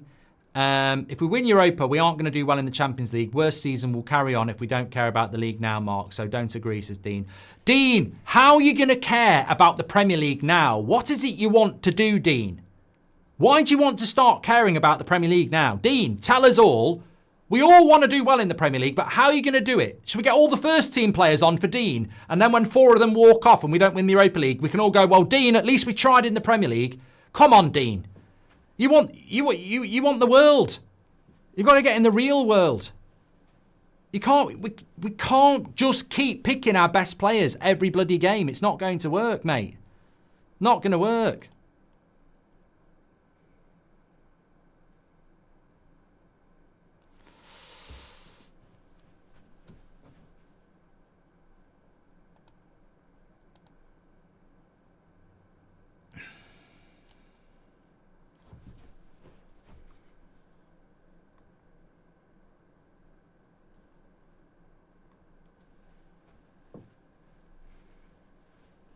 I remember in your podcast, you were absolutely certain that Wolves wouldn't be relegated. Bet you didn't expect them to finish above United, says Marlow FC.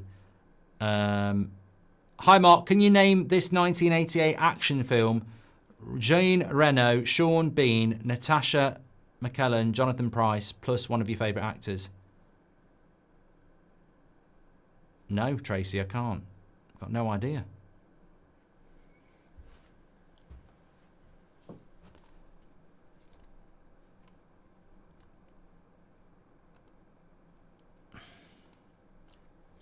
I'm Googling it.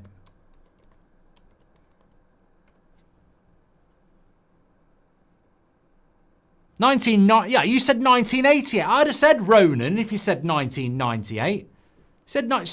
Tracy's a cheat. She said 1988. If you'd said 98, I'd have got that. I would have got that. It is Ronan, yeah. Thank you very much for that, Tracy. Clive, welcome to the Members Club. GGMU wants to know when Delit's back. I mean, mate, he's only just gone off injured. I'd say it's a season ender, but anything other than that's a bonus, I suppose.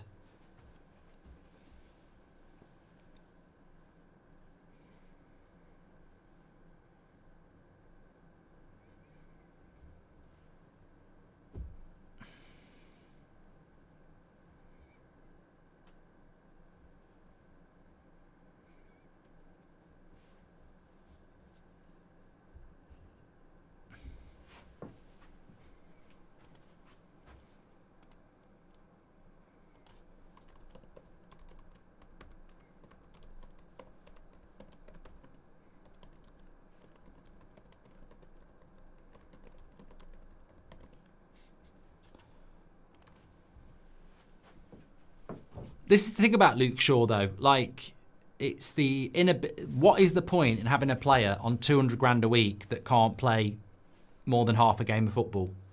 It's Manchester United Football Club. Do you think Manchester City or Liverpool would have a player that can only play half a game a week?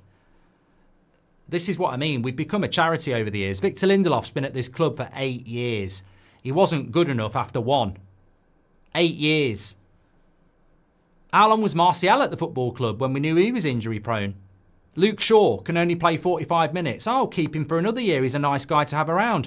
We'll sack half the workforce, but we'll keep Luke Shaw because 200 grand a week is a nice guy. It's incredible how the football club runs itself. Here's Garnacho, left-hand side.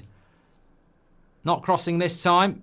Yes, he is. Cut back, Mason Mount! No, doesn't get hold of it. Ugh, neither time get hold of it. Two bites of the cherry in the penalty box and he can't hit it. I blame Rooney for Delit's injury, says Mr. B. Why? Hi, Mark. Different Dean here today. Don't roast me. Just want to say, hope everyone is well today. Thank you, Dean.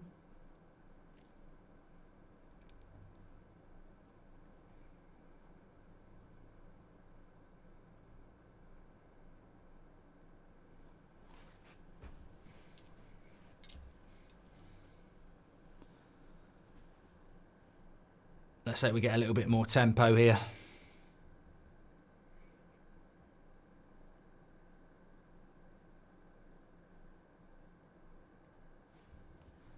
What's your favourite Atkinson film except Being an English? Says HC. Ganacho's just got booked.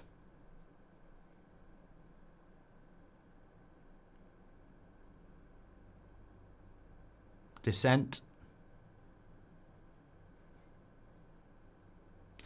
I'm just seeing if they're going to give a red card in this Brighton game, because it's definitely not a foul. He wins the tackle. Definitely not a red. Bailey, Phil Jones, Pogba, Mount, Shaw. Endless, says Mr. Mortimer. Oh, I know, mate. I know. Guarantee Anthony Taylor will blow an advantage dead for United because a Brentford player who gets a knock on his leg will put his hands on his head, says Mandula.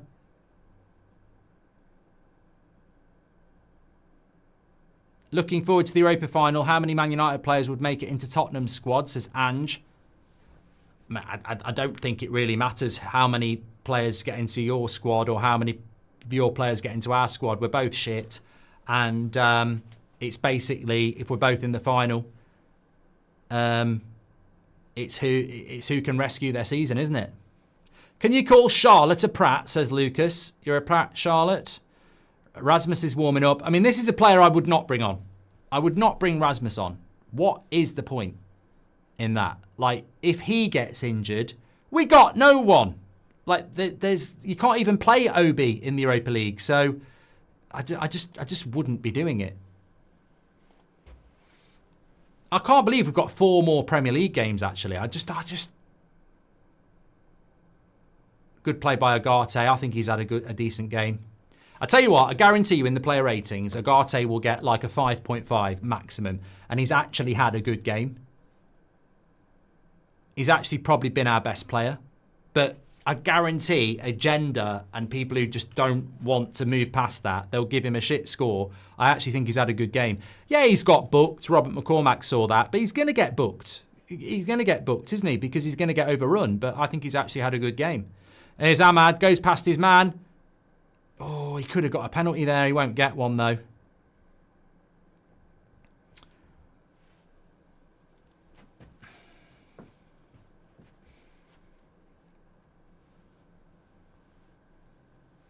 That's what Ahmad can bring. Probably wasn't a penalty, to be fair. Agate pace is so powerful, says Reb. I'll tell you what, I'll put it out on Twitter and see what people say.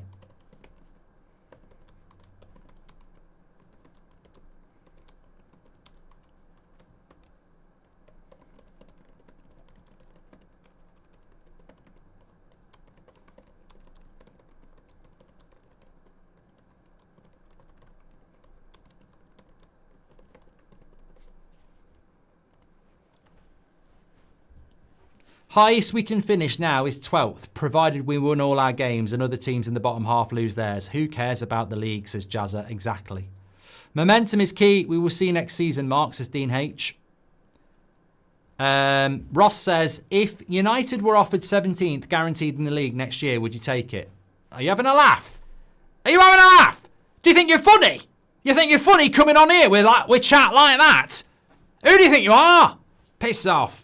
You joker. I am doing Chelsea against Liverpool on That's Football. Yes, Taru, I am. Would I take 17th place now if it was guaranteed? Get out. It's embarrassing what we've done in the league. But look, what you've also got to remember is that our fan base is incapable of doing anything about anything. So, yes, it is embarrassing, but the Glazers will be here no matter what.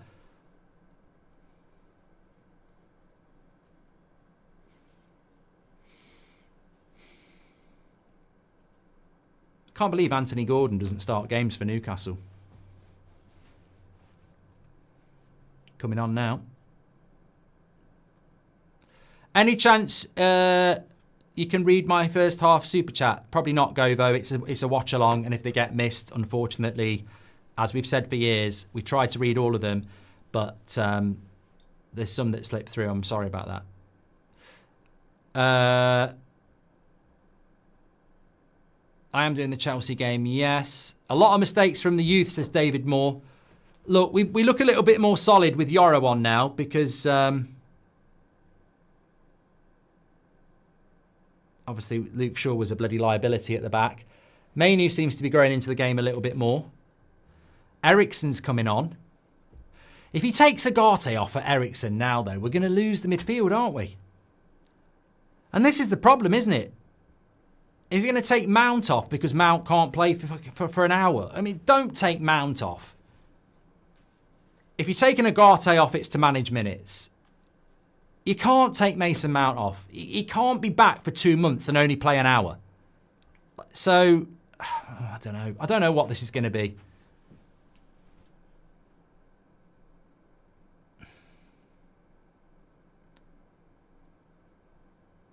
It's fucking Mason Mount.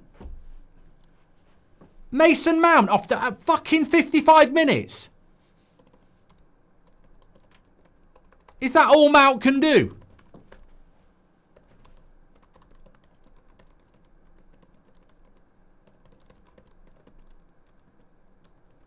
That is fucking shocking. What are we running here? A bloody charity or a football club? He's been fit since bloody Leicester. He's been fit since mid-March. And he can play 55 fucking minutes. Ah, oh, Jesus Christ. So Luke Shaw can only play 45 minutes and Mason Mount can only play 55 minutes.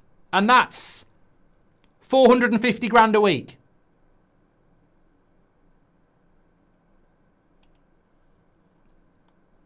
Look, I don't blame Amorim. You do what the fitness people tell you to do. But people are saying resting Mount's a good thing. He ain't starting against fucking Bilbao, is he? Resting him. He ain't bloody starting against Bilbao, is he? We're not resting him again for Bilbao. He just can't play more than an hour. Oh. This club, mate. £500,000 a week. And we can only play them for less than an hour. We ain't serious. We needed Luke Shaw. My issue is, we needed Luke Shaw and Mason Mount to play 90 minutes today so we can rest proper players. And we've had to sub them both after basically half a game. Oh, I thought it was Obi. Garnacho cut it back. He had his chance, but it was blocked.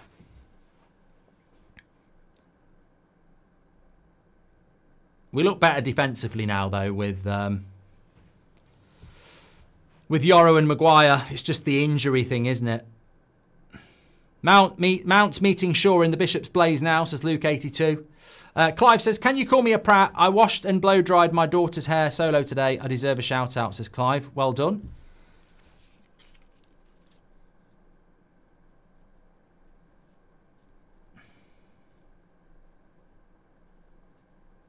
Thanks for the super chat. We should never do a deal with Chelsea again, says Danny Malbec. I saw someone say we haven't beat Spurs since 2022. I think we can win the Europa, but I'd hate to be the team to give Spurs a trophy. I'd be devastated, says Gian. Hi, Mark. If we weren't in Europa, would that be a good thing? Arsenal a few seasons ago weren't in Europe. They were okay, and now they're good, says Nafel. Nafel, I won't get angry with you because you said love the cat channel at the end, which is a very, very clever thing to do because we're broke. We're absolutely broke. And if we don't win the Europa League, we won't be in Europe at all. It will not be a good thing for Manchester United not to be in Europe, Nafel. We can't afford it. No wine, it's a bank holiday. I'm on the rosé, says Mr. Morton. I'm going to have a glass for the Liverpool-Chelsea game. I've got half a bottle of red wine left from Thursday, so I need to get it drunk, really, by tomorrow night. So I don't ever like to leave an open bottle of red for longer than a few days. So I'll have a glass with you then if you're going to watch it. Which lone player would you keep in the squad for next season? Rashford, Anthony or Sancho, says Omir. Well, I don't want to keep any of them but Anthony. Manu's my favourite player, but I don't see how he fits in the system. Would you take £60 million for him? We spoke about this yesterday, mate. Dark Ace. Very good comment. There's some good comments. Ow! Fucking hell. That was really tight in as well. Pulled out too quick. Fucking hell. That's what she said. Oh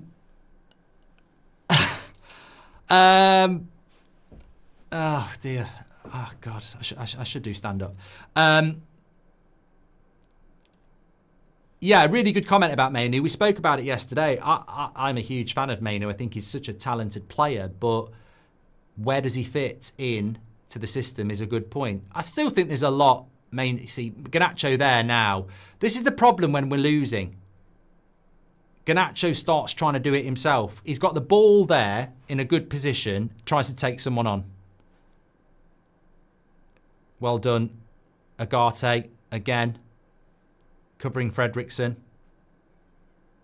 Sorry, covering off Amas.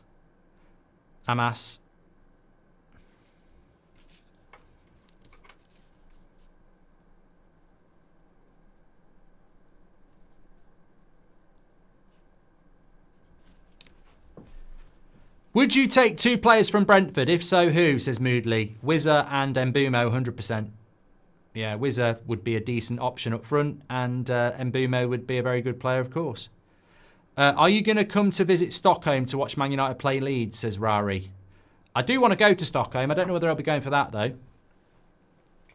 Violets are blue, says Zape. I'm looking at a face. What is red and in 15th place? That's crap poetry, mate. Centre Devils say we are in the race to buy Mbumo. No, they don't. It was Paul. It was Mike McGrath from The Guardian. You know, if you're going to write, you know, an aggregator's not going to know whether we're in for a player or not. Thanks for all your super chats today, by the way. Please do subscribe to the channel. We're getting closer to 68,000. Don't forget to do your player ratings. Get involved with that. Oh, the long shots have started now. Ericsson. We're only 100 subscribers away from 68,000, so please do subscribe. Bottom right-hand corner. Every United game is here as a watch-along, and we're live every night at 8 o'clock. I'll be doing the match reaction after this, where you can do your player ratings. Then I'm going to do Chelsea against Liverpool, and then we will have an 8 o'clock show, sort of debrief tonight live as well. So lots for you to get involved in this bank holiday weekend in the UK, or if you're not in the UK, you're very welcome as well. Let us know where you're watching from.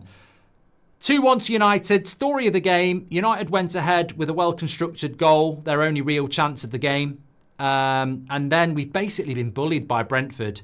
Seeing a young, inexperienced side, they bombarded us in the first half with long throw-ins and crosses into the box that we struggled with. But apart from that, it's 2-1.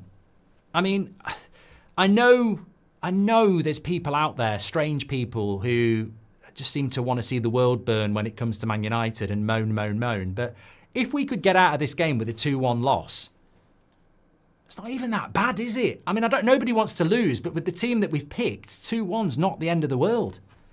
And there's still half an hour to go. We could lose 6-1, yeah. No, we could get 2-2. Eric Ten Hag, thank you very much. I've applied for United Stand and sent my video in. Cheers, pal. Michael says, my girlfriend has a crush on Garnacho and it makes me very jealous. What should I do? I don't really know, Michael. I've got no... I mean, it's unlikely, isn't it? He's married. I don't know if he's married, but he seems to be in a happy relationship. And from what I've seen of him on the pitch, he's quite selfish, so I don't think he's going to go looking for a pass. Mark, if you could bring one player back from the last 5 years, who would we've let go? Who would you bring back? Oh, Mr. Mortimer, can you stop asking me these sort of questions that are irrelevant hypotheticals? Because I want to live in reality, not in the past and fantasy. I'm sure there'll be people in the chat. They'll go, McTominay, Fred. I mean, I don't think there's a player in the last 5 years that we've got rid of that's going to really make a massive amount of difference at this football club, to be honest with you.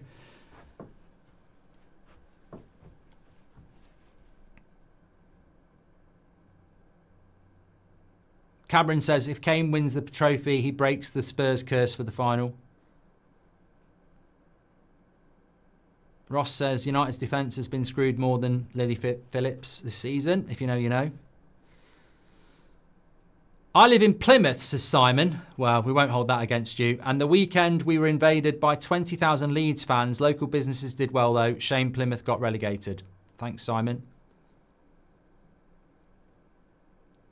Another club. I mean, Wayne Rooney's record as a manager ain't great, is it? Last season, he managed Birmingham. They got relegated. This season, he managed Plymouth. They got relegated. Can we give him the... any chance we can get him the City job? Here's Ahmad. Come on, Garnacho. Blocked it.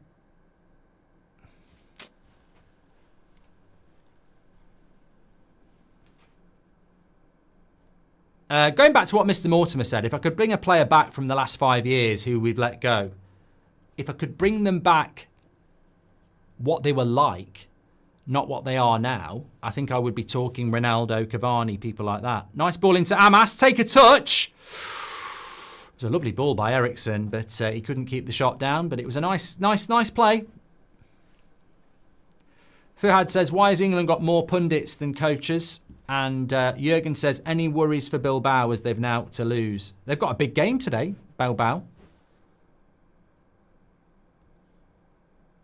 Sprite says, hey, says Gummy Smith, are you coming to Atlanta this summer? We will be in Atlanta, the United stand. I just don't know my plans at the moment. Why aren't you admitting about Obi's performance today, says Stuart? What do you want me to admit? What do I need to admit, Stuart? And I'll admit it.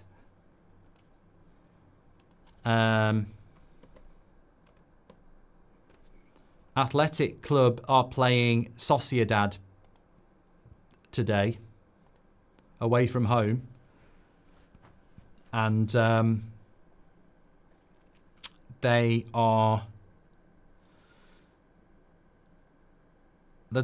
in quite a good position, to be fair, in relation to the top four.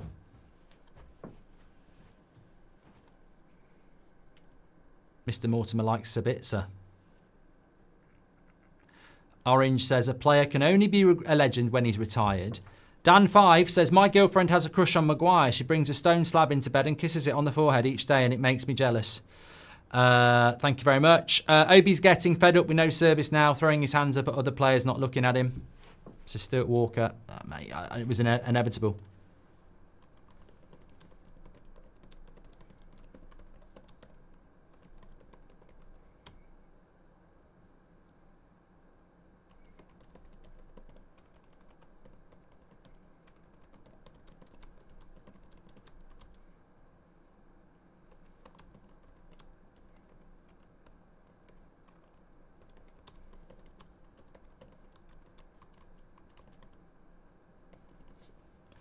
You know what? I am just gonna say this because I've just tweeted it as well. I've said this. A lot of people have agreed with me. Over the last 5 years, we create sod all for our striker, and people like to have an agenda against Rasmus or against Martial or against Rashford. But we've got a 17-year-old kid, the youngest player who's ever started for Manchester United, playing up front today, frustrated because nobody will do anything for him. Like, this is a big issue at United, and it really exemplifies just how much of an issue we've got in relation to creativity. 17-year-old lad up front, zero performance, zero support. It's disgusting. It's disgusting, really, when you think about it. He's 17 years of age, and nobody will pass him the fucking ball.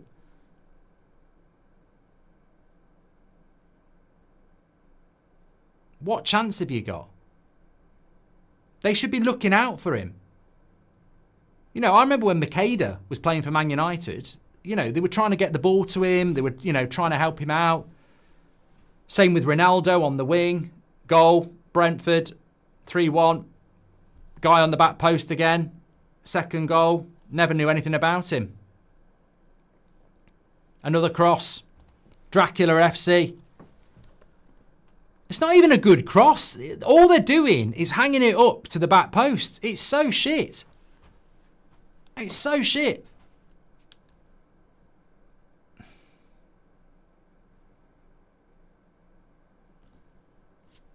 Ow, I've done it again! I've done it again! Fucking hurts. Really hurts. Yeah, first header's dealt with by Fredrickson, and then goes wide. There's an overload on the back. Mate, I don't know what we're doing here on the back post. I mean, there's just nobody on the back post. Not marking back posts again.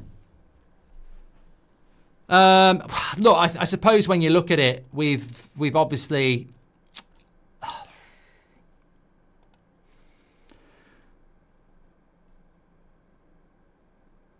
Dorgu came off for Ahmad, didn't he? So we haven't even, you know, Ahmad's not going to be on the back post, is he?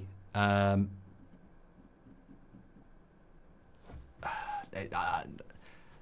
don't even think Brentford have played that well, to be honest.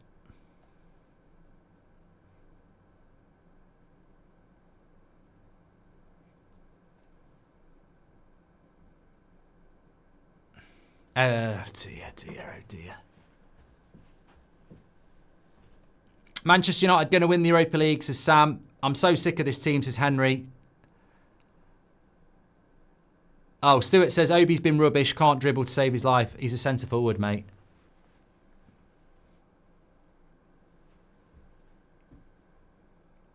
Jason says, I hope the 115 gets City relegated.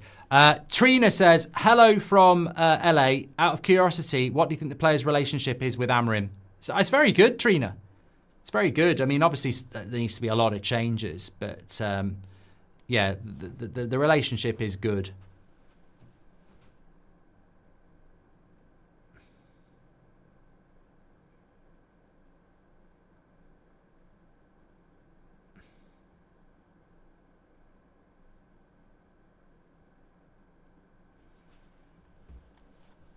I'm just... There might be a penalty for Man United here. I don't know whether... No, we're not going to get it.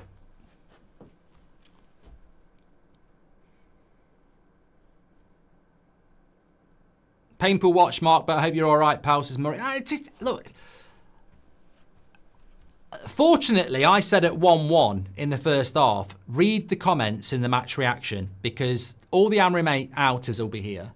All the Doom merchants will be here. All the people who want to see the world burn will be here. But I knew this was going to happen. Oh, it's 4-1 now. That's offside. Is he offside? Wizard, 4-1.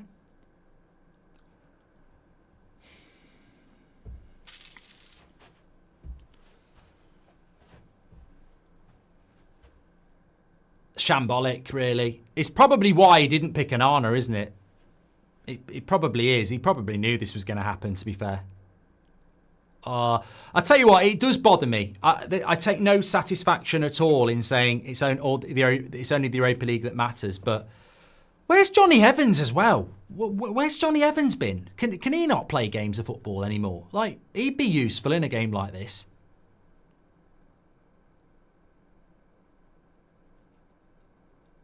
But you know what?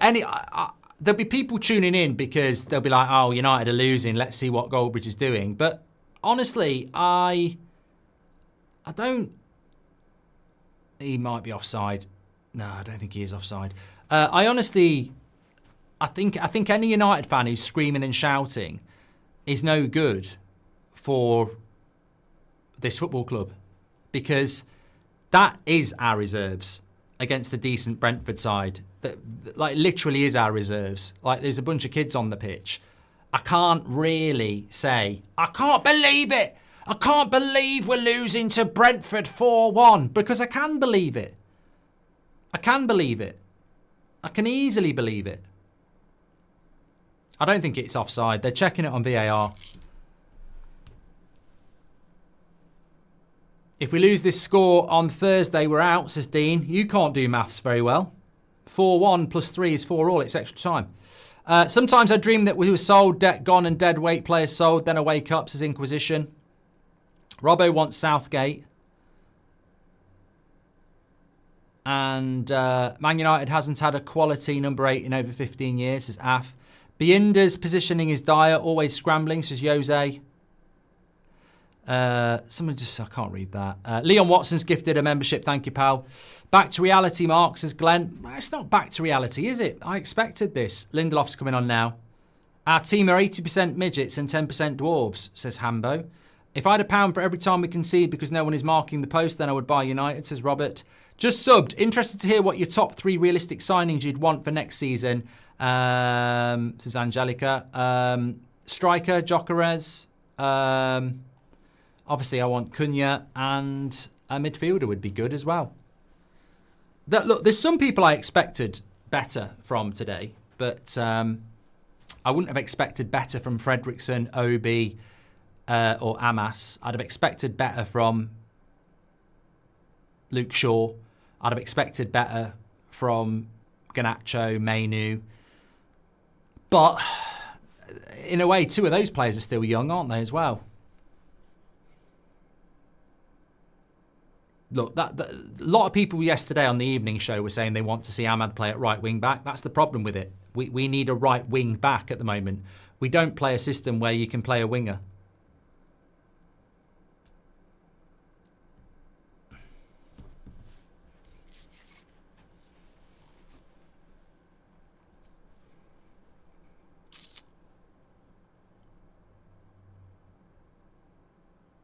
Oliver said in the pre-match, you said this team won't get battered. Yeah, I did. Go and do your TikTok. You don't need to tell me about Oliver. You know, if you want a few 100,000 views by taking me out of bloody context, crack on. Don't need to remind me about it. I won't be looking at it. Evans is drinking wine at home, says Harry Maguire. Why, when any other team plays 3-4 kids, they don't get battered? Mate, do I look like Ruben Amorim? Do I look like Jim Glazer? I might be able to do the Jim Glazer at the end of the day. I don't pick the team. I don't pick the targets. I don't sort out the vision of the football club. But what I will say is, I can speak for myself. I couldn't give a shit about this result. And I told you in the first half, we will get infiltrated in the match reaction from people who start talking about standards and this, that and the other. I don't give a shit about your standards. I live in a reality. We just beat Bilbao 3-0. Apparently we were going to get stuffed. We can get into the final on Thursday. We can win the final. We're in the Champions League. We can spend some money. That's all I'm bothered about. I couldn't give a shit about Brentford away. I couldn't give a shit about West Ham at home. Couldn't give about Chelsea away. Couldn't give a shit about Villa at home. The Premier League died a long time ago for us. All I look at is there anything positive to take from this game? And unfortunately, De Ligt's probably out for the season. We've been hammered and we've provided nothing for a 17-year-old up front.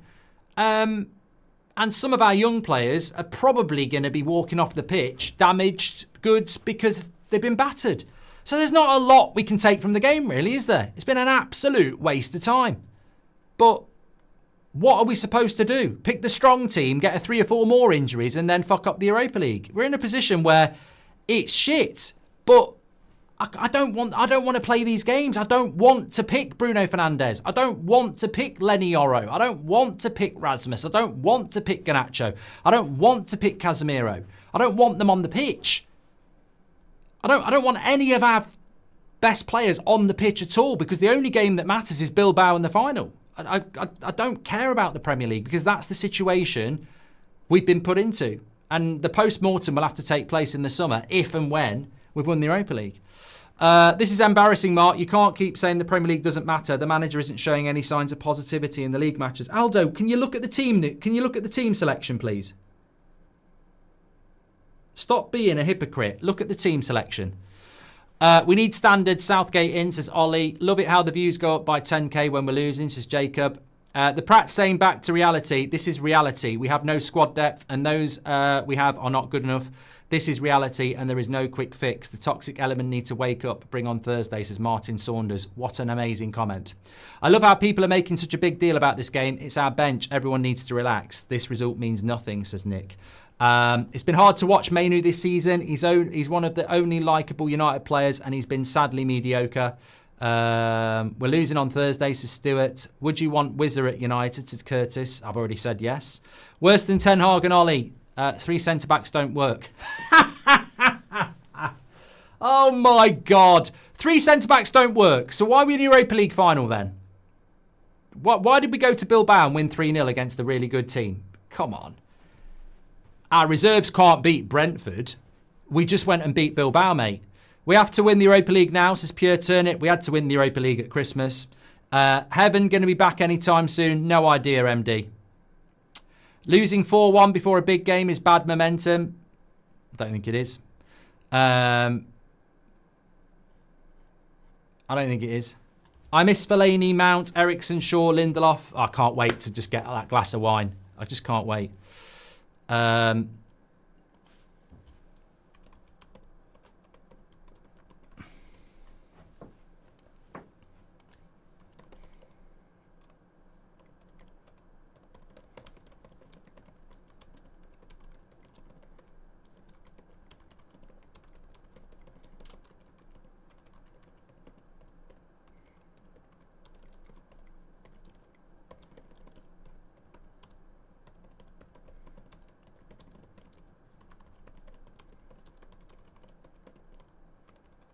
Goal! Garnacho. Good goal as well. I mean, it doesn't really matter. It's a good goal for 4-2, but it is 4-2. Cuts inside. Plays a 1-2 with Ericsson. I mean, he's never going to pass again, is he now? He's never going to pass again, is he now? I mean, fucking hell. If he's just scored a goal from the edge of the box, he's going to just shoot more and more. It's a very good goal. Obi's sort of like going, why do I bother? 10 minutes to go.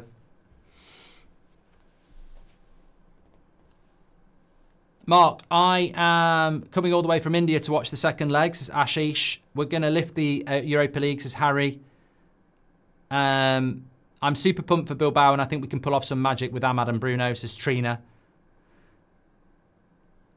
How come City can bring in 3 or 4, 5 youngsters and not get battered? Carter, you might want a little bit of a history lesson with Manchester City. They've won 4 of the last 5 Premier League titles and have one of the best squads the Premier League's ever seen. So you put 4 or 5 youngsters into that team, and it's very different to putting it into a team that's shit.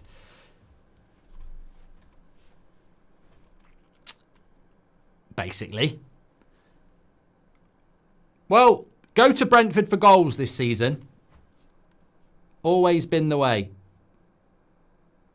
Brentford's, before Christmas, I think they were averaging like 3 goals a game. Scored by them.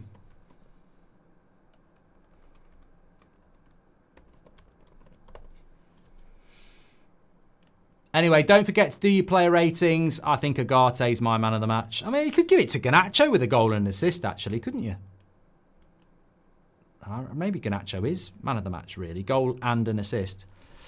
That'll be popular with the haters. Thanks to everyone who's tuned in, by the way. We're only 50 subscribers away from 68,000. Make sure you subscribe, bottom right-hand corner. Garnacho again. I mean, he's just never going to pass now he's scored. Positives, not many. The fact that Bruno, Casemiro, Rasmus, Mazraoui haven't played 1 minute is a positive. The fact that Harry Maguire and Yoro have been on the pitch for quite a while and are still on it fine is a positive. Another 45 minutes for Ahmad is a positive. 90 minutes for Mainu is a positive. But other than that, I mean, I just think a real positive would be not having to play the game at all. But we've got to. De Ligt's the big negative. Another 90 minutes for Amas.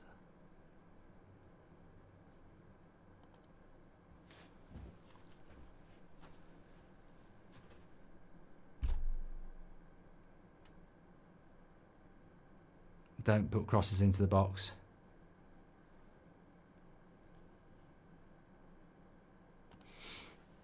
And here we go. They're in again. Agate's got to be careful because he's on a yellow.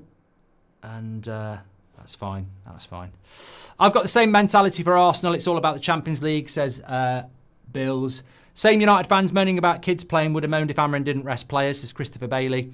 Jamesy Boy says, hello again, Mark. Haters are slamming us, but just say here with our community, enjoying you and the followers. We are a family. Not often I enjoy a loss, but I love you and the community. Thanks, James. Appreciate that.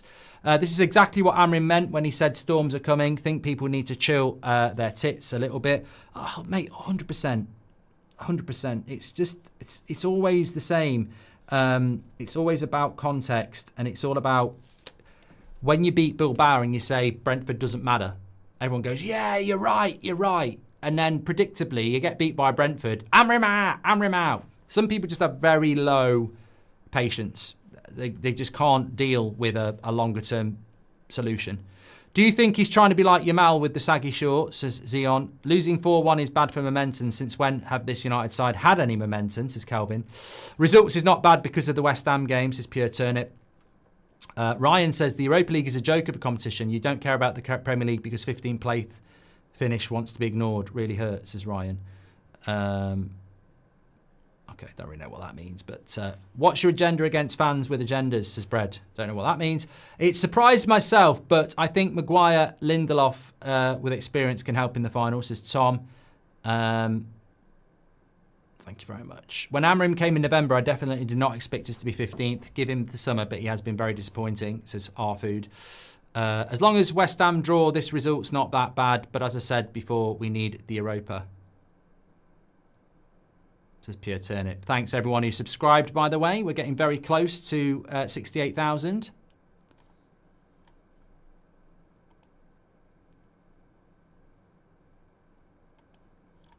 Oh, West Ham are drawing with Tottenham, 1-1.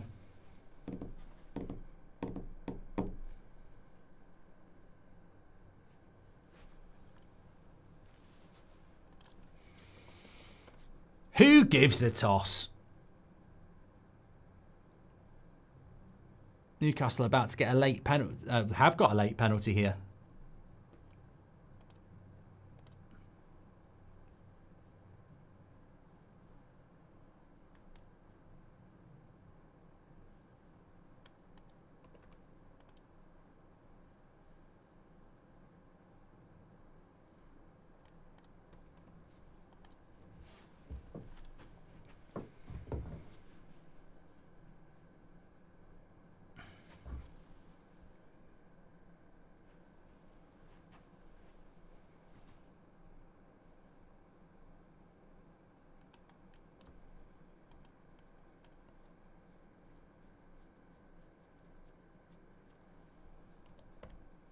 Yeah, you can do your player ratings. Mark every player out of 10, 6 being the average star for your man of the match. Look, I'll give mine. You can give yours. That's how it works. I always think it's intriguing to see what people give after a result like this.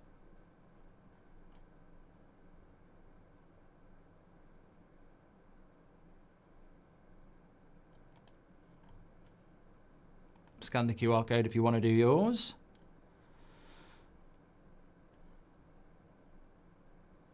No retreat, no regenda, says some fans' light switches must be worn out at home.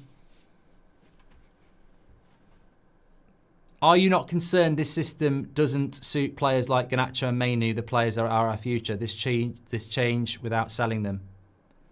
It's not my concern, Roy. I'm not the owner of Man United. Like, that's not my concern. I didn't recruit a manager at great expense on a system that we've never played before. Put that on the owners. It's not for me to worry about. Those players either adapt or they get sold, don't they? I don't think we should be selling those sort of players, but it goes back to what we're talking about. I don't agree with a lot of things that this club have done recently. All focus on Thursday now. Can't wait, says Dylan. Go on, Obi. Oh, that's about his best bit of action. 7 minutes added. Get a glass of red out. We'll win 5-4, says Calvin. I'm saving that. I feel bad for Obi. Ran his socks off today, says Hussein. Doesn't matter if they're reserves. Shooting from miles out and ignoring your striker in top positions is a joke. I love Amrim though. Europa is ours, says Rozzy Games. If United put the full team out, I still think we'd be defeated. And I think the team out there are the best we have available. Look forward to Wednesday, says Ahmed. What's the point in having Luke Shaw and Mason Mount if they can't even play 90 minutes when we play our reserves? I think it's disgusting, Theo. I think it's absolutely disgusting that we're paying £500,000 a week for 2 players that we're treating them like a fucking charity. Oh, he can only play 45 minutes a week. He can only play 60 minutes for a week, and he might need to have another 6 months off for a fucking operation. This is modern Premier League football, and we've got players on hundreds of thousands of pounds a week who can't fucking play.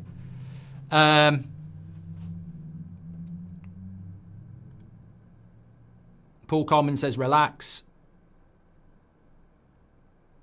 Stig says, you don't want to read my chat because I call you out on your bullshit. You're saying, look at the team. What about all the other losses with our best team? No, Stig, I'm just working through the chats, so don't not read them out. I actually don't have any answer for you because I think it's very obvious that you're just not part of what we need in this fan base at the moment, which is patience. I'll say it to camera for you, Stig, having read your comment. I don't give a shit about the Premier League, mate. I'm really happy about the Europa League. We're probably going to get into a final, and if we win it, yabba dabba do. And I'm sure you will be sat there celebrating as well. So if you want to be on the positivity train, get on it. Or be negative and go and fuck off and support somebody else. Because you're talking absolute shit. You're trying to make a Premier League game with a bunch of kids in it important. Yet I bet on Thursday you were jumping around going, United, United, United. Your flip-flops must be worn out, mate. You must be buying a new pair every fucking week. How do you live your life like that? How do you go from Thursday night, oh, United, I love this club, it's amazing, to the reserves losing 4-2 to Brentford? I'm not fucking putting up with this. It's a joke. You'd fit in well at Arsenal, mate. That's exactly the sort of problem they've had for years. Every bad result's a massive drama. There's no context. Nobody wants to be where we are in the Premier League, but we are. We were going to finish in the bottom half of the Premier League from Christmas. It was Europa League or nothing. And in the Europa League, we've managed to salvage something. That's it.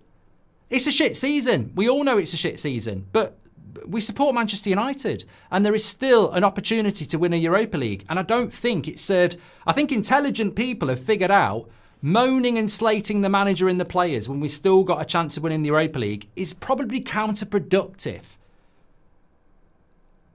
And everybody said after the Bilbao game, who gives a shit about Brentford? Everybody did it. And then, lo and behold, Brentford beat us. And suddenly people do give a shit about it because they can't get their head on it. They can't understand that this really is irrelevant. Everything has to matter. And it doesn't matter, unfortunately. Spurs went to Anfield last week with their reserves and got battered. But then they beat Bodo Glimt and they might be in a final. You can moan if you like, but you don't own the monopoly on being right. Neither do I. Some of us are disappointed that we've lost, not surprised, don't really care, and are thinking about the Europa League. Some of you have to make every game a drama.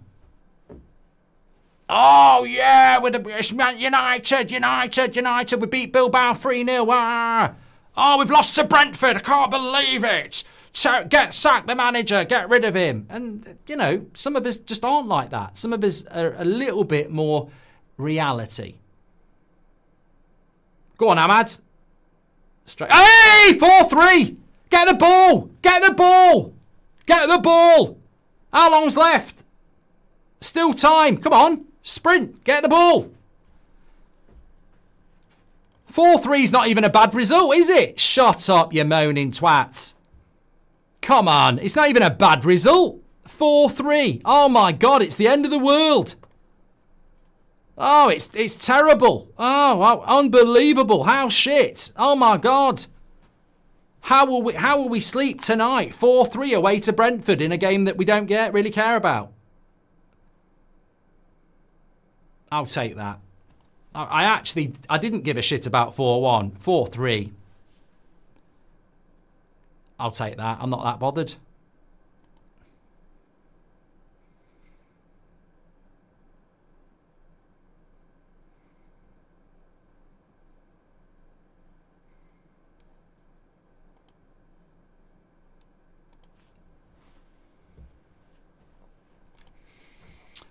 Player ratings are probably changing by the minute now.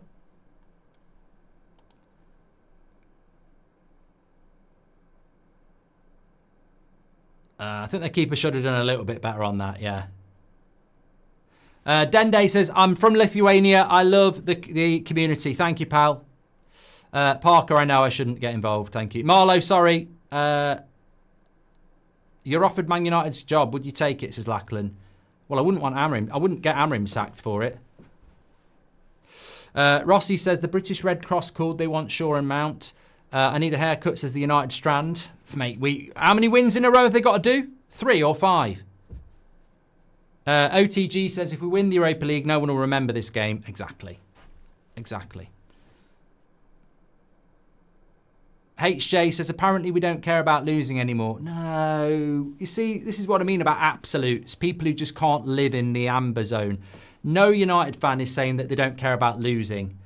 What we're saying is, it doesn't matter if we win. It doesn't matter if we lose because we've got a bigger focus.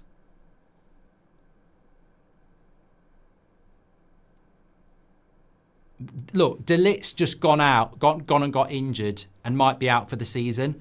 If you can't figure that one out, then that's exactly what we're talking about. Bigger fish to fry. You can't pick your strongest team. Might be a penalty for them here. It was outside the box anyway.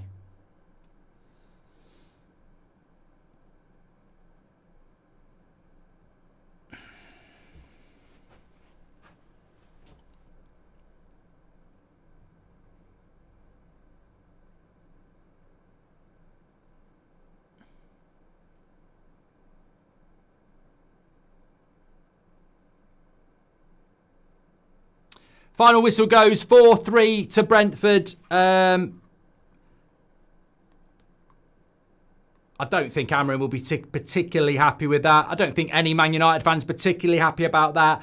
Player ratings will be very interesting. I think there's a few hard truths that need to be mentioned at the start of the match reaction. I will just warn people, though, if you are going to watch the match reaction, it will be dominated in the comments section by very strange people who suddenly think losing 4-3 to Brentford is justifiably to sack the manager and, you know, proclaim the end of the world. We'll see you over there in a minute. It'll be interesting. Take care. Don't forget to do your player ratings as well. Mark every player out of 10, 6 being the average.